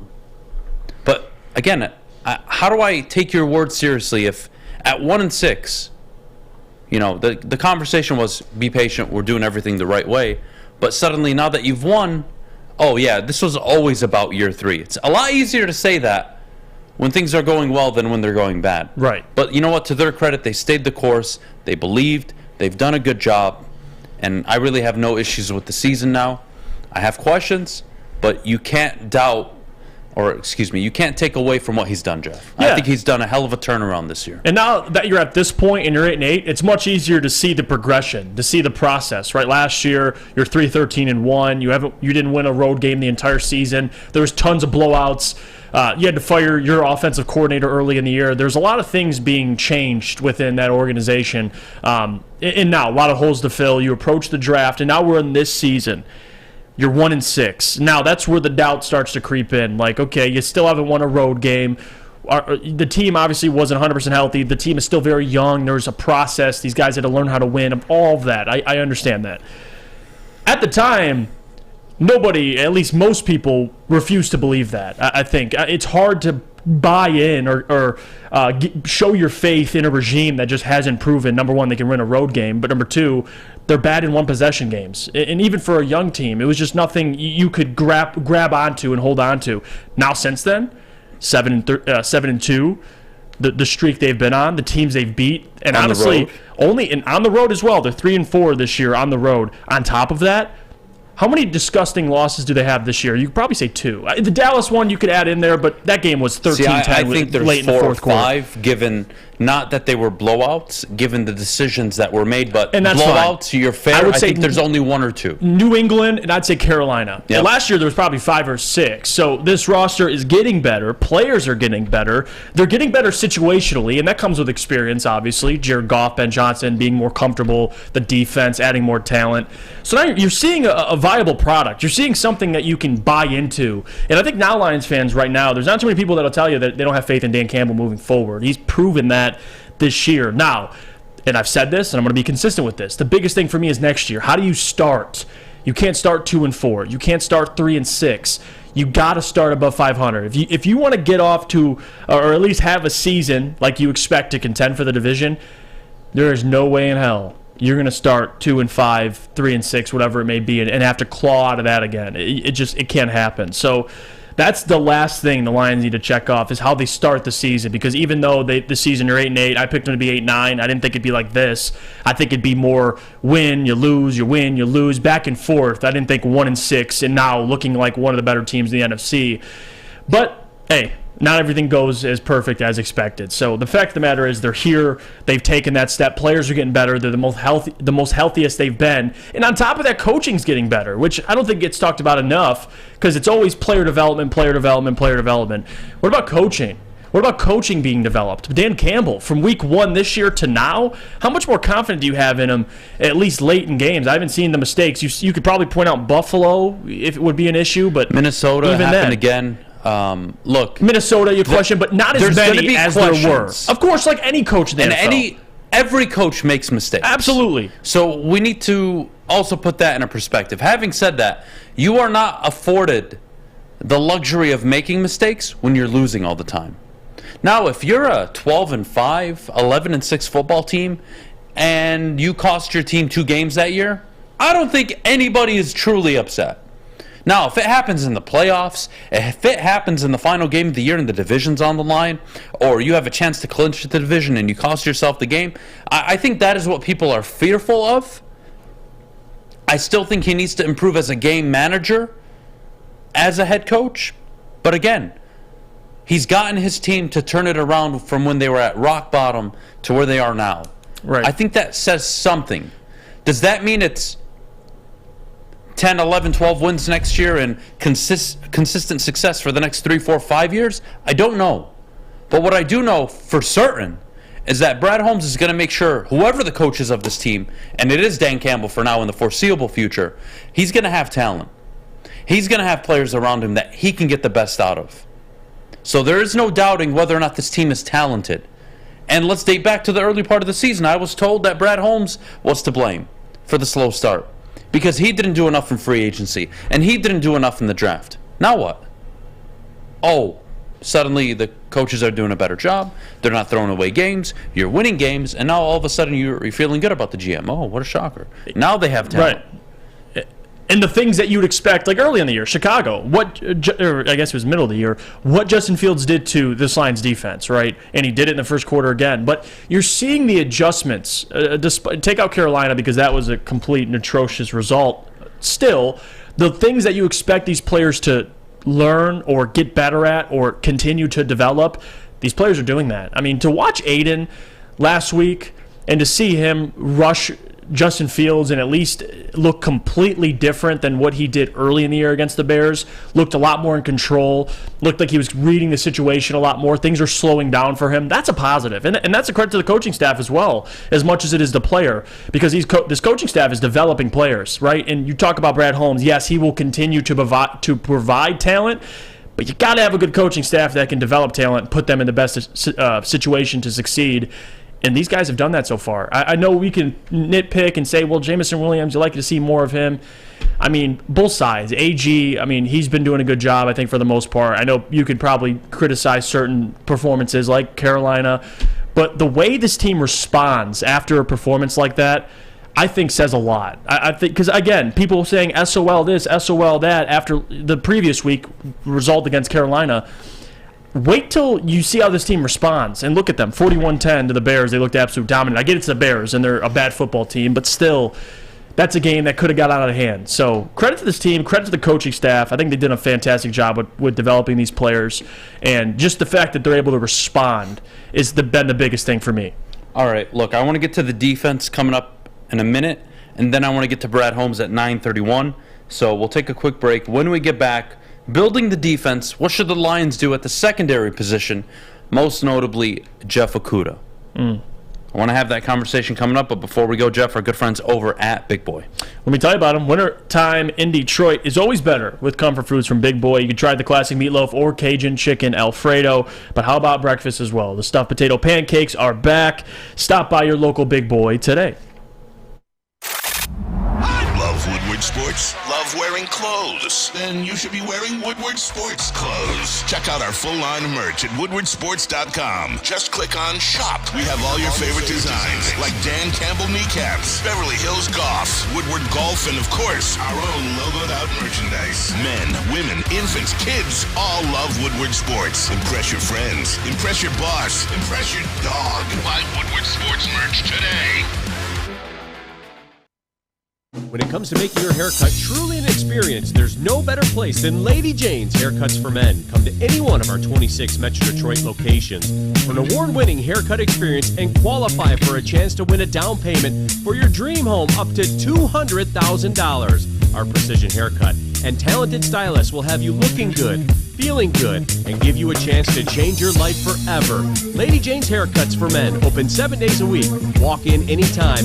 It's wicked awesome. We don't like to brag that we are the toughest sports network in Detroit, but we do have a guy named Darren McCarty on our side. Lemieux and McCarty, who've had a good knockdown drag up. There they go, right on the whistle. They were talking to one another. Woodward Sports. Welcome back to the Morning Woodward Show, live, woodwardsports.com. As always, Adham, Beydoun, Jeff Iafrate, the Italian sausage himself. I didn't get a reaction out of you. You just dialed in, huh? He's zoned in. He doesn't even know what you said, probably. Yeah, I'm looking at stats. I'm sorry. Figured that. Look at you, doing his homework. Just doing my thing. Doing what I can do. Love you, buddy. All right. Jeff Okudah. Yeah. I think it's time we have an honest conversation about Jeff. I think you guys know how I feel about Jeff Okudah. I think I've made it very clear over the last 2 years that I've been part of the network. I'm not a fan. I never thought it was the right pick. I thought it was embarrassing that they did the move at the time. But again, I don't want to go through the whole Quinn Patricia stuff, what Sheila and her and Martha and all the team at the front office did. I don't want to talk about that, okay? That's not Jeff's problem. That's not Ben Johnson's problem. That's not Aaron Glenn's problem. That's not Dan Campbell's problem, Brad Holmes' problem. It's nobody's problem, okay? Having said that, he is finishing his 3rd season with the Detroit Lions. Mm-hmm. Next year will be his last year contractually. And you do have the option to pick up the 5th-year option, which will cost a lot of money, which I don't think they will do. I think we all agree on this. But, again, it's not about being right or wrong this morning, okay? The facts are, through 3 years, this pick has been a complete miss. It's been a bust. Whether it's because of injury, performance, I don't care. The pick hasn't worked out. And you all agree with me, for the most part, that this team should go all in on defense. Fair? But what does all in on defense mean? It means you need a linebacker. We all know that for sure. You probably want to grab an interior lineman. Right. And you definitely need help at the cornerback position. Because Jeff Okudah may be not even a starting 2 in this league right now. And again, Dan Campbell's very nice about what he said after the game, saying, you know what, Mike Hughes, we wanted to get him reps there, and, you know, Jeff has been helping us. He's regressing. He's doing all this. But, guys, at the end of the day, Jeff Okudah is not what you want him to be. And remember, you are paying him $8-9 million a year. And remember that Tariq Woolen in his rookie year has more interceptions than Jeff Okudah has in his entire career combined. Aidan Hutchinson this year has more career interceptions than Jeff Okudah in his entire career combined. Aidan 3, Jeff Okudah 2. So I'm not sure where I'm at anymore with Jeff outside of he's always been what I thought he was. A complete miss and number 3. It was a bust. He hasn't proved anybody wrong. He's a great guy, does great community work. I'm sure he's a great dude off the field. This is nothing personal against him. No. This has everything to do with, hey man, paying you $8-9 million, you're not even playing at cornerback 2 level. I don't see Jeff being a part of this team after next season. And to be honest with you, if you're going to go out and draft, let's say, a Kelly Ringo, a Joey Porter, whoever you want to draft, where's Okudah going to fall on this roster? Clearly, Hughes is starting. Right. Like this secondary needs to be totally revamped. And I don't know what his future looks like in Detroit. All I know is there is no more conversation about whether or not he was a hit. He's been a bust. And that doesn't mean he can't still be a decent player. That doesn't mean he can't play in the NFL for 7, 8, 9 years and be a second or a third string corner. It just means the Detroit Lions missed on Jeff Okudah. That's it. Right. It's a bust. And if you can't accept it, you got issues, man. Yeah, I think that term, calling him a bust, it comes from, number one, where he was drafted, and number two, his availability, and number three, his production throughout this time so far he's been in the league. I mean, even this year early on, he's played well, but the fact that lately he's been benched for Mike Hughes, that's concerning to me. I mean, Jeff is, you'd think, the best corner in a secondary that's very bad. He should get all the opportunity this year. There shouldn't be any questions. And the fact that there is times, last 2 weeks, where Mike Hughes has taken his spot, I mean, that's concerning. And I get he was sick a couple weeks ago, but still, I think Jeff, the best thing for him would have to be a change of scenery. I really do. For Jeff, I'm not going to sit here and say, you know, he's even if he goes somewhere else, he'll never be a 2 or 3. I think Jeff still has a future in this league. There's no question about it. It just might not be in Detroit. I mean, the fact that you owe him $10 million next year, and Mike Hughes took his spot this week, and guess how much Mike Hughes is making? Not much. $500K? $1 million. Like, that's, and again, if we're talking numbers, Brad Holmes is going to have to look at that. Here's the Could one you problem. Get his production from somebody not making $10 million? You can, but if you cut him, it's a $5 million hit next year. You only save $3.8 million. Mm-hmm. That's the problem. He's a $9 million hit next year regardless. So you're probably going to keep him. That's not the conversation, okay? But if you cut him, that's a $5 million hit for 1 year. Or excuse me, a $5 million hit. Man, that is tough. That is tough. I mean, let's just hear. That's a tough $5 million to eat, but what are you going to do? Are you going to pay him $9 million next year to be the third, fourth option at corner? Let me tell you some of the corners that Jeff's around right now in terms of the money he's making. So I'll read off a couple. Stephon Gilmore, DJ Reed, Kendall Fuller from the Commanders, obviously Derek Stingley, who was drafted this year, Sauce Gardner, Kenny Moore, James Bradbury. Like, this is the area he's in terms of salary he's making. And all the corners I just named are far better than Jeff Okudah. That's just the facts if you've watched any of those guys this year. So that's the concerning part for me, is with a team that's constantly trying to free up money to go get free agents. I just don't see how he gets cut. I think he's here next year no matter what. I'm not saying cut him, but I'm saying, like, for the future. I mean, what do you do with after with next the guy year? I making think he's done. $10 million? You know what I mean? It's a tough situation. For me personally, I'd rather have any of those other corners making around what Jeff's making. So, just the reality. He'll be here next year. He'll be making $9 million, and I think you let him go. You don't extend him for the 5th-year option. It's sorry and thank you. And you guys want to say, well, Adam, he was having a good season before he got hurt. Story of my fucking life. And this is a team, Adam, that's constantly improving. Like, you can't listen. I love Jeff, and I made the argument this year. We went back and forth with it. I think Jeff's in a position. I got to watch what I say here, because I think he's given all the opportunity, but he's kind of in an unfair position. Coming off an Achilles injury, he's your number one corner. I just don't think that's fair for him. In year 3, I get it. But the fact that he's been benched or back-to-back weeks for Mike Hughes is concerning to me. That is. I don't know what it's related to, whether it's health or production or something with the coaching staff. I don't know what it is, but that's concerning to me. So if Jeff wants to be, or the Lions want Jeff a part of their future, we'll see what happens. But this offseason, if you draft a corner, Adam, and you go out and sign a corner, there's two. We'll see what Amani Oruwariye does. I know he had a terrible season, but it doesn't take away from what he did last year. We'll see what his future holds. Mike Hughes, Jerry Jacobs, the Lions have liked Brad Holmes specifically, so I don't know. This team's going to keep improving, and if Jeff doesn't improve with them, he's going to find himself on another team. Well, I don't think they move off him, trade or release. It's going to cost too much money. I think he's here next year, but again, you never know.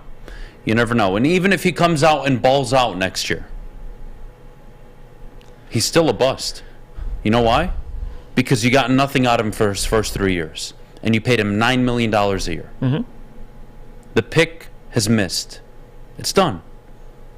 I'm sure he's a great guy. I'm sure he's going to be one of the, who knows, maybe he's one of the leaders in the secondary next year. Who knows? Who knows how things play out? All I know is I'm paying him too much money to do nothing. Right, and even if he's your, like I made the point, he could be your third corner. He's still paying him $10 million. Even if he's your second corner, I'm paying him $10 million, and he's a liability because he's one of the worst cover corners in the NFL. Right. He's good in the run. He's good at supporting the run. I'll give him that. But whenever you don't give him safety help, he's a liability. You've seen it all year long. Yeah. So, again, we can make excuses for Jeff all we want. We can say it's Aaron Glenn. At the end of the day, you guys can keep pointing fingers. He was never worthy of the number 3 overall pick. Mm-hmm. It's unfortunate. It's not his fault. Hopefully he finds a good home. Maybe he has a home here in the future. I don't know. I don't know everything. What I do know is that pick is a complete miss. 3 years, 0 productivity. 0 consistency. 0 signs, 0 levels of elite play. I think his best game was Minnesota, where he was at the line of scrimmage, pressing on Justin Jefferson, getting in his face. Had the pick six. I thought that was excellent. Pick six against Chicago. That was a duck, but I know. But still, I'm talking like where I looked at the film and said, that was a good game. To me, it was Minnesota. Right. That was the best game of the year. Nobody will convince me otherwise. That was with safety help. So yes, but to me, I loved what he did at the line of scrimmage. Mm-hmm. Didn't see it much after. And you're going to ask me to say, hey, he's got a future here because of 1, 2, maybe 3 good games this year? Get out of here. Get out of here. We'll take a break. When we get back, what Brad Holmes has done so far, and what have we learned from him, Jeff? That's my question this morning for all of you. What have we learned about Brad Holmes that makes you so confident in the future with the Detroit Lions? We'll get to that coming up in just a bit, but before we go, Jeff, our good friends over at Swiss Insurance. Well, be sure to check with Swiss Insurance this week for your commercial insurance review. Many businesses choose a 1/1 effective date. Swiss can help you make sure you have the proper coverage. Swiss Insurance, give us a shot and you won't be disappointed. Mark at SwissInsurance.com. We here at Woodward Sports would like to thank everybody who helped us stuff our studio. The 3rd annual Stuff a Studio was a major success thanks in part to our partners at Guardian Alarm and Meyer Stores for making it all possible. And of course, we couldn't do it without our community leaders and viewers like you. Thank you for dropping off toys to our studio that were taken to the Mott Children's Hospital in Ann Arbor so every sick child could have a happy holiday. We are incredibly grateful for Woodward Sports, Guardian Alarm, and Meyer for making the holidays so special for our patients and families. So what we do is try to bring some normalcy to their lives at this time. This is a labor of love. It brings so much joy, and not just for the families and for the children, but for our staff. Thank you. By now you know me, Christina Gennari, as the obvious choice in real estate. And you know my website, soldchristina.com, as your #1 resource for buying or selling your home. Myself, along with my amazing staff, pride ourselves on making your home buying and selling experience a relaxing and easy one. Come see why we are the obvious choice. Christina Gennari at soldchristina.com, the obvious choice in real estate. You have an opinion? Make sure it's seen and heard. Corner, jumper, tweet us, hop on the YouTube chat, slide in the DMS at Woodward Sports on all social media. Chili Peppers Tanning is where you'll find all the cleanest salons in the D with spotless sanitized rooms and trained and certified tanning professionals. You can join the Pepper Club for all the best deals. They'll beat all competitors by $5. ChiliPeppersTanning.com. Hottest bulbs, hottest deals, darkest tans. Your Vitamin D headquarters. 27 locations and more on the way. Chili Peppers Tan? All right, we are back here on the Morning Woodward Show live. WoodwardSports.com as always. Guys, come on. Come on. I take a break for a minute and a half. And there's some of you saying Killian Hayes is not having a good season. I don't even like the kid. And when I mean I don't like the kid, I mean I'm not in love with him as a player. But even I can admit the kid is having an excellent season, given where he was. I'm not understanding that, guys. Well, what that's are you doing? how. Fish, what the fuck is this music? I can't hear it. What do you mean? Oh, he's dancing. Okay. I swear to God. All right. Like, what's wrong with this music? It's happy. Do I look happy? No. Then don't play happy music. But that's you every day. I can't help that. I can't control how you get out of bed and how you go to sleep and how long you work. I can only control myself. That is true. All I do is try to spread positivity, and if you want to be negative, that's fine with me. We don't spread positivity on this show. Unacceptable. Well, then get me out of here then. Second half starts in about 2 minutes. I should be there.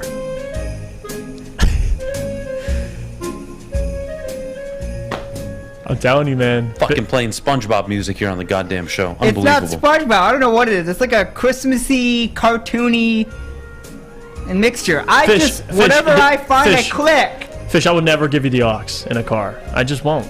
I don't know what you're gonna play. That's fair. What is that? Like, what'd you just play? Like, I have no clue. Hold on. Let me see if I can find the name of it. Oh, it's just joyful something something something. Joyful, Can't read the rest of it. motherfucker. How dare you want to play Dark Ice again? Stop playing music before I fucking kill you. Well, do you want... Turn it off. Fish. Damn. You want it or do you not want it? Mute your mic. Turn off the music. Dickhead. Why am I here? Get Flannel Salmon then. Apparently you like him playing the music. He'll probably do a better job than me. Get him Mute in. your mic. Shut the hell up. Cool.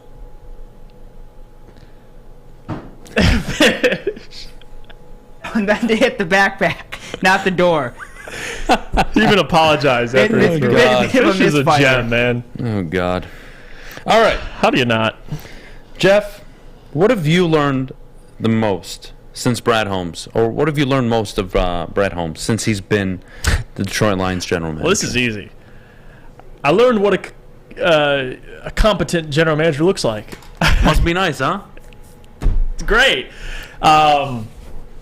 There's a lot, right? Looking at past general managers, and I know early on it only took him really one season for people to already put him in a conversation to be one of the better general managers in Detroit Lions history, and that's just sad. I think it really puts into perspective how off or how much the Fords missed on all of these general managers. And you finally bring in not only a guy that you love as a human being, but he has the ability, and this is why he was brought here, right? His experience covering the draft, at least working in the draft for the Rams for a while under Les Snead.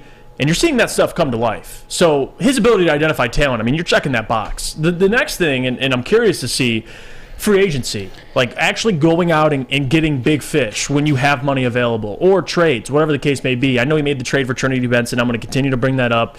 That's probably his biggest miss. But besides that, I mean, this is a special general manager. Like, I'm talking, he's different. His ability to find talent, and I know that gets thrown around, right? Good general managers can do that. No.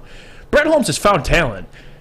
But you're finding guys like James Houston in the 6th round, second in the NFL, or tied. I think, is he first now with what he just did last game? First in the NFL among rookies in sacks. You have Malcolm Rodriguez, who's first in a ton of categories for rookie linebackers. And then you have Aidan Hutchinson. Like, the list goes on and on. Kirby Joseph, who's going to be a ball hawk.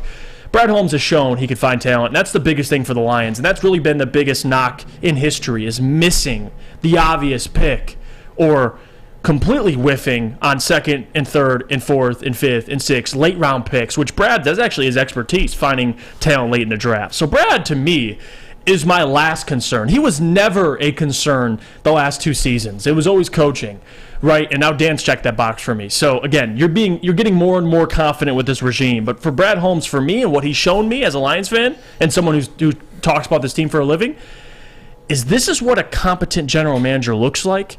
And I wouldn't say competent. I would say an excellent general manager. I would agree with you. I would say he's top 8 in the NFL right now. But moving forward, Adam, he sets the bar now. Oh, yes. Like, now... He holds everybody accountable. Right. Because, it used to be with Jim Caldwell, Martin Mayhew, and with Schwartz. There was always a battle between the two. Right now, it seems to me, Brad Holmes and Dan Campbell are on the same page. Mm-hmm. And I love that. Lockstep. And it starts with Brad right now. You know he's going to bring the talent. So what are you going to do with it? And that's why everybody's so confident in the future. I think what we've learned from Brad Holmes more than anything is this is how you build a football team. Within the trenches. Shoring up the offensive line for a decade. Building the defensive front. 2 defensive tackles drafted. 4 edge rushers drafted. This is how you build a football team. It starts in the trenches. You work your way out. You find a steal of a wide receiver in the 4th round. You find a steal of an edge rusher in the 6th round. This upcoming draft, you're likely going to go corner, linebacker, interior lineman. You're going to revamp the defense. And next year, you're going to put out a top 10 offense with a top, hopefully, a top 20, top 18 defense. And if you do that, check it off now, the Lions will win the NFC North. And I got to give credit to Sheila for this too, because again, you hired the general manager. It was first, and then the head coach. It was unconventional. I know the Bears. It was the head coach first, and then the GM. Head coach, whatever it was, they didn't hire him. They weren't together. That was my point. That unconventional. I was even a little sketched out at first. Now looking back, everything's clicking. Right? Dan and Brad have a tremendous relationship. They see the game the same way, which is really important. Right? I'm not going to agree with. Let me rephrase this. I agree with you, but I'm not going to throw around credit when we haven't accomplished anything yet. Do I think this front office is executing and operating at an all-time level? Yes, and Sheila deserves credit for that 100%. I agree with you. Right. Am I going to throw adulation and credit to the owner of a football team that has yet to win a division or a playoff game or get to the playoffs? No. Now, am I being a stickler? I'm not. I promise you. I'm on board with what they're doing at the top. And I've been like that prior to this past season. That's always been the notion. It was whether or not you had the right coach. And right now, he's proven something. Next year, next year we'll decide whether or not he's legit. But that's for next year. I don't want to talk about that right now. I agree. At the top level, front office, ownership, it's a lot better. I don't want to say they're not. They are a lot better. 2 things. Learning from past mistakes, number 1. And number 2, good leadership or good leaders surround themselves with people that have strengths in categories in which they lack, right? So the fact that Sheila went and reached out to a Chris Spielman or reached out to a Barry Sanders for help, that does matter to me. And I think that deserves credit, because if she completely missed on both of these guys, and we don't know about Dan Campbell, obviously moving forward you have confidence in him, but we'll just start with Brad. If she missed on the general manager, we'd all be coming down on her. So we'd all be critiquing her. Oh, you should have hired this guy. Why'd you hire this guy? Instead, we're praising her. So at the same time, I think she deserves credit for not messing it up, because we've seen the Fords easily do that. So that's something new. Big time. Again. Man, Jeff, you're killing me here. You're right. I'm not all the way there yet, but I do think you're correct. I think we can all agree as a city that this football team, at a leadership standpoint, is probably the best it's been in my lifetime, at least. I know that for a fact. It seems like everybody's on the same page. And if they weren't, to be honest with you, I don't think you go from 1-6 to 8-8. I don't. If they weren't all on the same page in lockstep of where the project was going. So there you have it. And it makes her saying, have patience. Now, if they were to lose after that, obviously you could come back at I still think it was irresponsible to come out and preach patience on a guy who, again, I get it. I asked all of you to call in for 4 weeks and pitch me why I should be patient. and why I should believe in Dan. Not because I didn't or I didn't want to, but give me the reasons why. None of you could. Why? Because the data didn't back it up. Right. So I still think that was irresponsible, but it was a typical thing to do. Feet's at the fire. Everybody feels the pressure, but you know what? I think the pressure that not only we put, but a lot of people put on the team after that 1-6 start, I think does have a small part to do with the turnaround. I think everybody acknowledged after the Aubrey Pleasant firing, it was like, oh shit. That's going to be me if I don't turn it around. Dan Campbell looked himself in the mirror. He's not stupid. He looked himself in the mirror at 1-6 and said, yeah, we got to stop this shit. Like, I know we're all about year 3 and what we're building, boys, but we got to turn this around. This is unacceptable. It's not like they're sitting there at 1-6 and they're saying, hey, guys, we love losing. Like, I get it. But at the same time, you got to hold yourself accountable.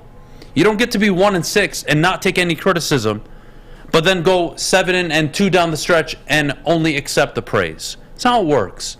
And they knew it. They knew it at the time. They knew it wasn't looking good. So I got to give them credit that they did turn it around the way they did. Having said that, we'll take a break. When we get back, who should Michigan replace Jim Harbaugh with if he leaves? I got some names. I got some names too. You better not have looked at my notes, by the way. I'll be disappointed in you. If we have the same answer, by the way, and it's the same OC we're thinking about, I'm going to be upset. Let's take a break. When we get back... go on. God damn it, Jeff. You really are going to do it. Fuck you, man. When we get back, who should Michigan replace Jim Harbaugh with if he leaves for the NFL? We'll get to that in just a minute, but before we go, I'll tell you where we'll be broadcasting live from on Friday, and that's at Planet Fitness out on Eureka Road in Southgate all day on Friday, January 6th. Meet myself, Jeff, Darren McCarty, Braylon Edwards, Ryan Armani, and the rest of the team, and win your chances to see Joel Embiid, James Harden, and the 76ers take on the Detroit Pistons on January 8th. Free pizza for everybody who shows up from 12 to 3. Sign up today, $10 a month, planetfitness.com. We'll see you in a bit. At work and at home, we're there with smarter security solutions. Featuring complete automation with customized alerts and more. For over 90 years, we've been the company that's been counted on to protect what matters most, all with personalized service and care. Right now, for a limited time, receive a free video device plus free installation with a new home system. Guardian Alarm. We protect Michigan. My name is Lee. I've lost 35 pounds on the Custom Health Center program. So the 3 biggest benefits that I've gotten from this program has been I'm not snoring anymore, I have a lot of energy, it's great, and oh, by the way, look at this. No, I'm just kidding. No, I'm just kidding. Call us at 844-789-THIN or visit CustomHealthCenters.com for a free consultation and get started for as little as $5 a day. Can't get enough Woodward Sports content? Head over to woodwardsports.com right now for up-to-date sports articles and great entertainment news. We have the best writers, bloggers, and coverage all at your fingertips. Head to woodwardsports.com right now to experience all Woodward Sports has to offer. Downtown Detroit is all decked out this holiday season, so what the fuck are you waiting for? Head downtown, shop, eat, and play. Winter bumper cars, puck putt, you name it, indoor arcades, they got it all. Check them out, bedrockdetroit.com. We are back here on the Morning Woodward Show live, woodwardsports.com. Jeff, Michigan, Jim Harbaugh. Harbaugh leaves to the NFL. Who's the first person you're knocking at the door for? I think it's got to be someone on the staff. Really? In my opinion, because it keeps that consistency with what they're building. So you don't have who I have on this list. Listen, well, I'll say my. Give me your top 3 right now. Okay, well, I don't have. You don't. Okay, 2. Top 2. It would be. Give me your top 2 head coaching prospects today. You call interview if Jim Harbaugh leaves to the NFL. Well, number 1 is Sharon Moore. Really? Yes, because I do think he's in for a head coaching gig. He's going to get one. He's going to get interviewed. College teams have already reached out. I know Western was interested. I do think it'd be a great opportunity for him. Obviously, he's the OC already. Shared that with Matt Weiss. He played offensive line. He's been with Jim Harbaugh since 2018. Players love him. I think he'd be a good recruiter. At least you have that consistency, right? You have someone already on the staff that can kind of take this thing over and keep the culture. Now, is he as good of a coach as Jim Harbaugh? that's a tough ask. But at the same time, I do think Sherrone Moore has a lot to offer with a lot of different elements. So Sherrone Moore would be my number one. Well, let me hear yours, and I'll give mine. All right. In order, top three. You ready for this one? Number one, Garrett Riley, offensive coordinator, TCU. Oh my God! Lincoln Riley's brother. Of course. Number two, and again, I'm going against the conventional thinking of Michigan because I know they're all going to look for their former alma mater, play the Michigan way, yada, yada, yada. I'm looking at Garrett Riley. Honestly, I'm looking at Cliff Kingsbury, currently in the NFL. And the third guy on my list, I think for the interim, I don't think it would be a bad idea to entertain bringing back Brady Hoke or promoting, hear me out, or promoting Mike Hart for a year or two. Mm-hmm. I think losing Harbaugh is a hit. It's quite the hit. Yeah. But you're still going to have a team next year for the most part. We'll see what happens in the transfer portal. But I'm just saying, to me, Garrett Riley, I'm looking for offensive coordinators, man. I'm looking for young, innovative, forward thinkers, guys that can go out and recruit. That's a big part of college. You got to be able to recruit.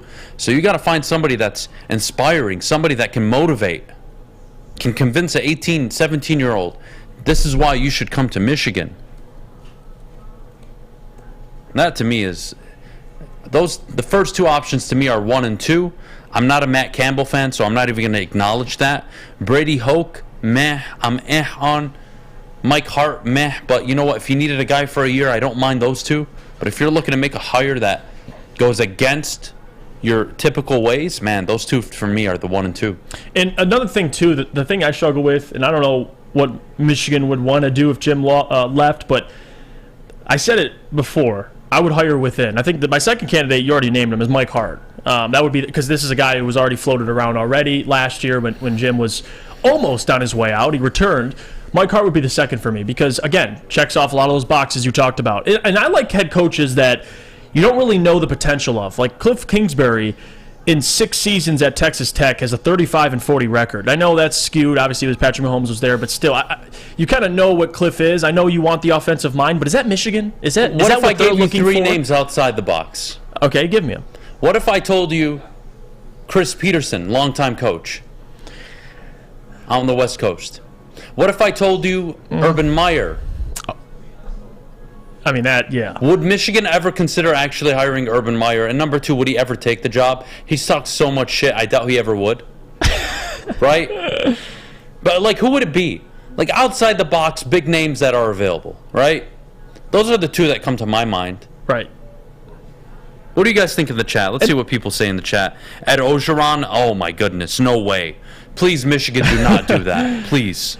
Please, dear God. And people that are saying, like, for example, Midas says, why would we want Mike Hart as a coach? That's stupid. Well, then give me a candidate. I mean, realistically, who are you going and getting? I just don't know how you replace a guy like Jim Harbaugh. Bob Stoops, and that's I the don't know point. if Bob Stoops would ever. I don't think that would ever happen, guys. And if you say Sean Payton, I mean, that's, come on. We got to be. I like the Chris Peterson hire. Put Washington and Boise State. He put them on the map. He did. Got to give him credit. He so, did. I mean, you're looking for a guy that, again, embodies Michigan. So you're probably looking for an adult. Maybe the young guys aren't the right answer. People saying Ben Johnson. Ben Johnson. Let's take a break. You guys are unbelievable. When we get back, Mailbag, get all of your questions in the chat. Jeff and I will answer them. But before we go, I got to tell you about my friends over at Cousins Maine Lobster. Scan the QR code that you see on the screen now. What are you waiting for? Check them out. See where their food trucks are and try the lobster roll, the Maine roll, lobster tacos, clam chowder soup. You name it, they got it. It is a delightful treat. Check them out, cousinsmainelobster.com. We'll be back with Mailbag in just a minute. As chilly weather approaches, Big Boy's got the perfect comfort meals for you. Try our hearty classic meatloaf or our creamy Cajun chicken Alfredo. These will be sure to leave you craving for more. How about breakfast? Our stuffed potato pancakes are back with our lumberjack, blockbuster, and Santa Fe Garden. These potato pancakes will definitely fill you up. Whether it's for breakfast, lunch, or dinner, come stock up on the perfect comfort meal today. We'll see you soon at Big Boy.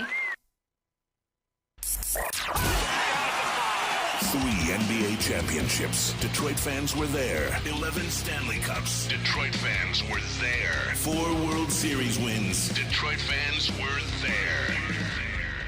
And that one Lions playoff win in 1991? Yeah, Detroit fans were there. Woodward Sports, where the fans are. The official meat supplier of the Woodward Sports Network. No, it's not fish. It is Chef Dave and his team over at the butchery. Hung like a horse. 248-682-COWS is the number, or order online today, thebutcherysl.com. Sandwiches to die for, Wagyu meats, and artisan bread. You name it, they've got it. Again, 248-682-COWS is the number. We are back here on the Morning Woodward Show. We'll start with mailbag time. Mailbag, how big is Maz's cock? Why is that? Why is that an actual question? Like, why is that? It wasn't. I asked it. Oh, of course you did. Of course you did. Jesus. Oh, God. Should the Detroit Lions re-sign DJ Chark? Jeff, yes or no? I like DJ Chark a lot. I don't know his involvement next year if Jameson takes that next step. But if you can get him on a cheaper deal, yeah, I'd like DJ Chark a lot. What about on a one-year deal? Another one? Yeah. If he's willing to accept it, then I'm why on not? board with that. Yeah. But I think Chark has a place in this offense, even if St. Brown continues to emerge and Jameson emerges. I still think you need 3 wide receivers in the NFL. Because I think at that point, DJ would probably take, what, Josh Reynolds' spot? Yeah, probably be $7-8 million on a 2-3 year contract per year. Who knows? I don't know. I don't. You have the money, though. Who knows? Would Michigan or Urban have to reach out first? Michigan would probably have to reach out. I don't think Urban would do it. Yeah. But if there was ever a job available for Urban, again, you have to think the way these people think. If I'm Urban Meyer, I'm a narcissist, man. And if I was Urban and I had the success he had, I would take the Michigan job just to win a natty there and shove it to Jim Harbaugh. That's exactly how I would think. Honestly. Yeah. If I'm Urban Meyer, the one incentive is, watch me. I'm going to go get a national title to Michigan. I'm going to bring one home. And none of you could do it. But I will. Michigan, you needed me. Think about that. That would be the ultimate story, man. That would be an incredible story. Oh, God. Mailbag, Bart asks, draft 2 quarterbacks that are ball hawks. Devin Witherspoon, Illinois. Emmanuel Forbes, Mississippi State. I like both those corners a lot, actually. Emmanuel Forbes, to me, is like really... Wouldn't surprise me if the Lions took 3 corners this draft. 1 in the first, 1 in the third, and 1 in the later rounds. Yeah. Wouldn't surprise me at all. Either one of those corners, Bart, I'm all for, man. Big fan of Witherspoon and Forbes. If Harbaugh leaves, do you think Michigan would try to take Tony Anisi? He's on back-to-back national championships at Ferris State. No chance. No chance they do that. No, guys. Just no. No. Adam, Jeff, who's more 6 feet deep right now? Harambe, Joseph Stalin, Brandon Edwards, or the Winkins? You guys are horrible. Jesse, I need to stop reading your comments, honestly. Oh, God. Jesus. Oh, God. Do the Lions have to move on from Tracy Walker next year to save some cash and draft younger talent, Jeff? He's not even on like a huge deal. It's like a 2-3 year deal that's like $20 million, I believe. So Tracy, to me, is you want Tracy. He led the team in tackles the year prior, last year. No, I like Tracy. I think him and Kirby actually complement each other very well. So, no, I don't want to get rid of Tracy. All right. What do you do with Alex Anzalone? You draft a linebacker and you sign a linebacker. I think that is the most important thing, no? Yeah. You keep listen, you keep Anzalone, but he's not probably your starting linebacker. I think you should get enough talent to where they take his spot. But I like Alex Anzalone a lot. I do. I just don't think he's not your starting linebacker on a team that's contending for a deep playoff run. Should the Pistons bring in Ime Udoka? I'm going to say no. I have standards for my franchise and who we hire. I still don't know all the details of the situation in Boston. Yeah, nobody really does. I'm passing on him. Yeah. Even if he serves a year-long suspension, he can get a second opportunity in the NBA. I'm not going to be the team to do it. Yeah, maybe you do your due diligence. Maybe Troy reaches out, you interview him, but I don't know if Troy would do that, to be honest with you. But he's a good head coach. General question, do you guys have an opinion on what positions to target in the draft compared to the free agency period? Yes. I think free agency is where you shore up the linebacker position. I do. And I think free agency, you also bring in a veteran corner. You need one. It can't be all young guys. Right. So I think that's the goal. A good linebacker and a good veteran corner. And then in the draft, you go interior lineman, no specific order here. Interior lineman, cornerback. You need 2 corners, honestly, in this draft. Mm-hmm. You're going to want to go linebacker again. You're going to want to address maybe a backup guard, maybe a backup tackle. Right. Who knows? You're going to want to get some of those guys in the building. So there's a lot to do. But I think veterans are key, especially at linebacker and corner, where communication is everything. Fair? Yep. Tim asks, do we draft a kicker like Jake Moody? Absolutely. Or I think so. Why not? Man. Why not? But I do like Badgley, though. He's been good. But, yeah, to draft a kicker, to kind of have one for his entirety of his career, like a Matt Prater, that'd be sweet. Not bad. Sweet. Have some consistency at that position. Not bad. All right, what other questions do we have in here? After the Peach Bowl, did CJ change your mind on him after the Michigan game? I think he showed he's still a very good quarterback, not weak-minded like people said he was after the Michigan game. I think CJ worked his way into a top 6 pick. I can get behind what Jesse's saying. I think that bounce-back performance goes a long way with scouts and GMs, and it goes a long way with me. Because he was willing to run. Right, that was the knock. Mm-hmm. He was willing to do anything and everything to give his team an opportunity to win, and he did. Right. Without his best running back, without his best wide receiver, without 2 of his best wide receivers. Like, he showed a lot. To me, that was the ultimate adversity game for him, and I thought he played so well. If I'm a GM, honestly, that game really intrigues me. It showed me a lot about his character. Mm-hmm. And, again, when we draft quarterbacks, I look, have you dealt with adversity? Yes or no? If you have, man, you check off certain boxes that I really like. Doesn't mean you're going to hit. Right. But I think C.J. Stroud really worked his way up in the board. Because that was the biggest thing with him is his performances in big games, and he had a big game against a really good team. So, definitely. Mailbag, would you do Adham? Oh wait, what would you do, Adham, if Fish were going to play the awful music in your car while you were taking him home? Steve, I'd pull out my gun and I'd shoot him and I'd dump him off at the side of the road. All right. What? What? What'd I say? Like, you wouldn't do the same thing? You guys are just bitches. You won't say what you think. That's the problem with all of you. If Fish was playing that music in the car on a 4-hour road trip to Chicago, you could not convince me you wouldn't pull out the Glock and get rid of it. You turn down the music. Done with I think this. you just... It doesn't make you happy? Shut the hell up. Like, Fish. you hear this, like you're in a bad mood. No, it doesn't make me happy. And you hear this, you just... It makes me want to vomit.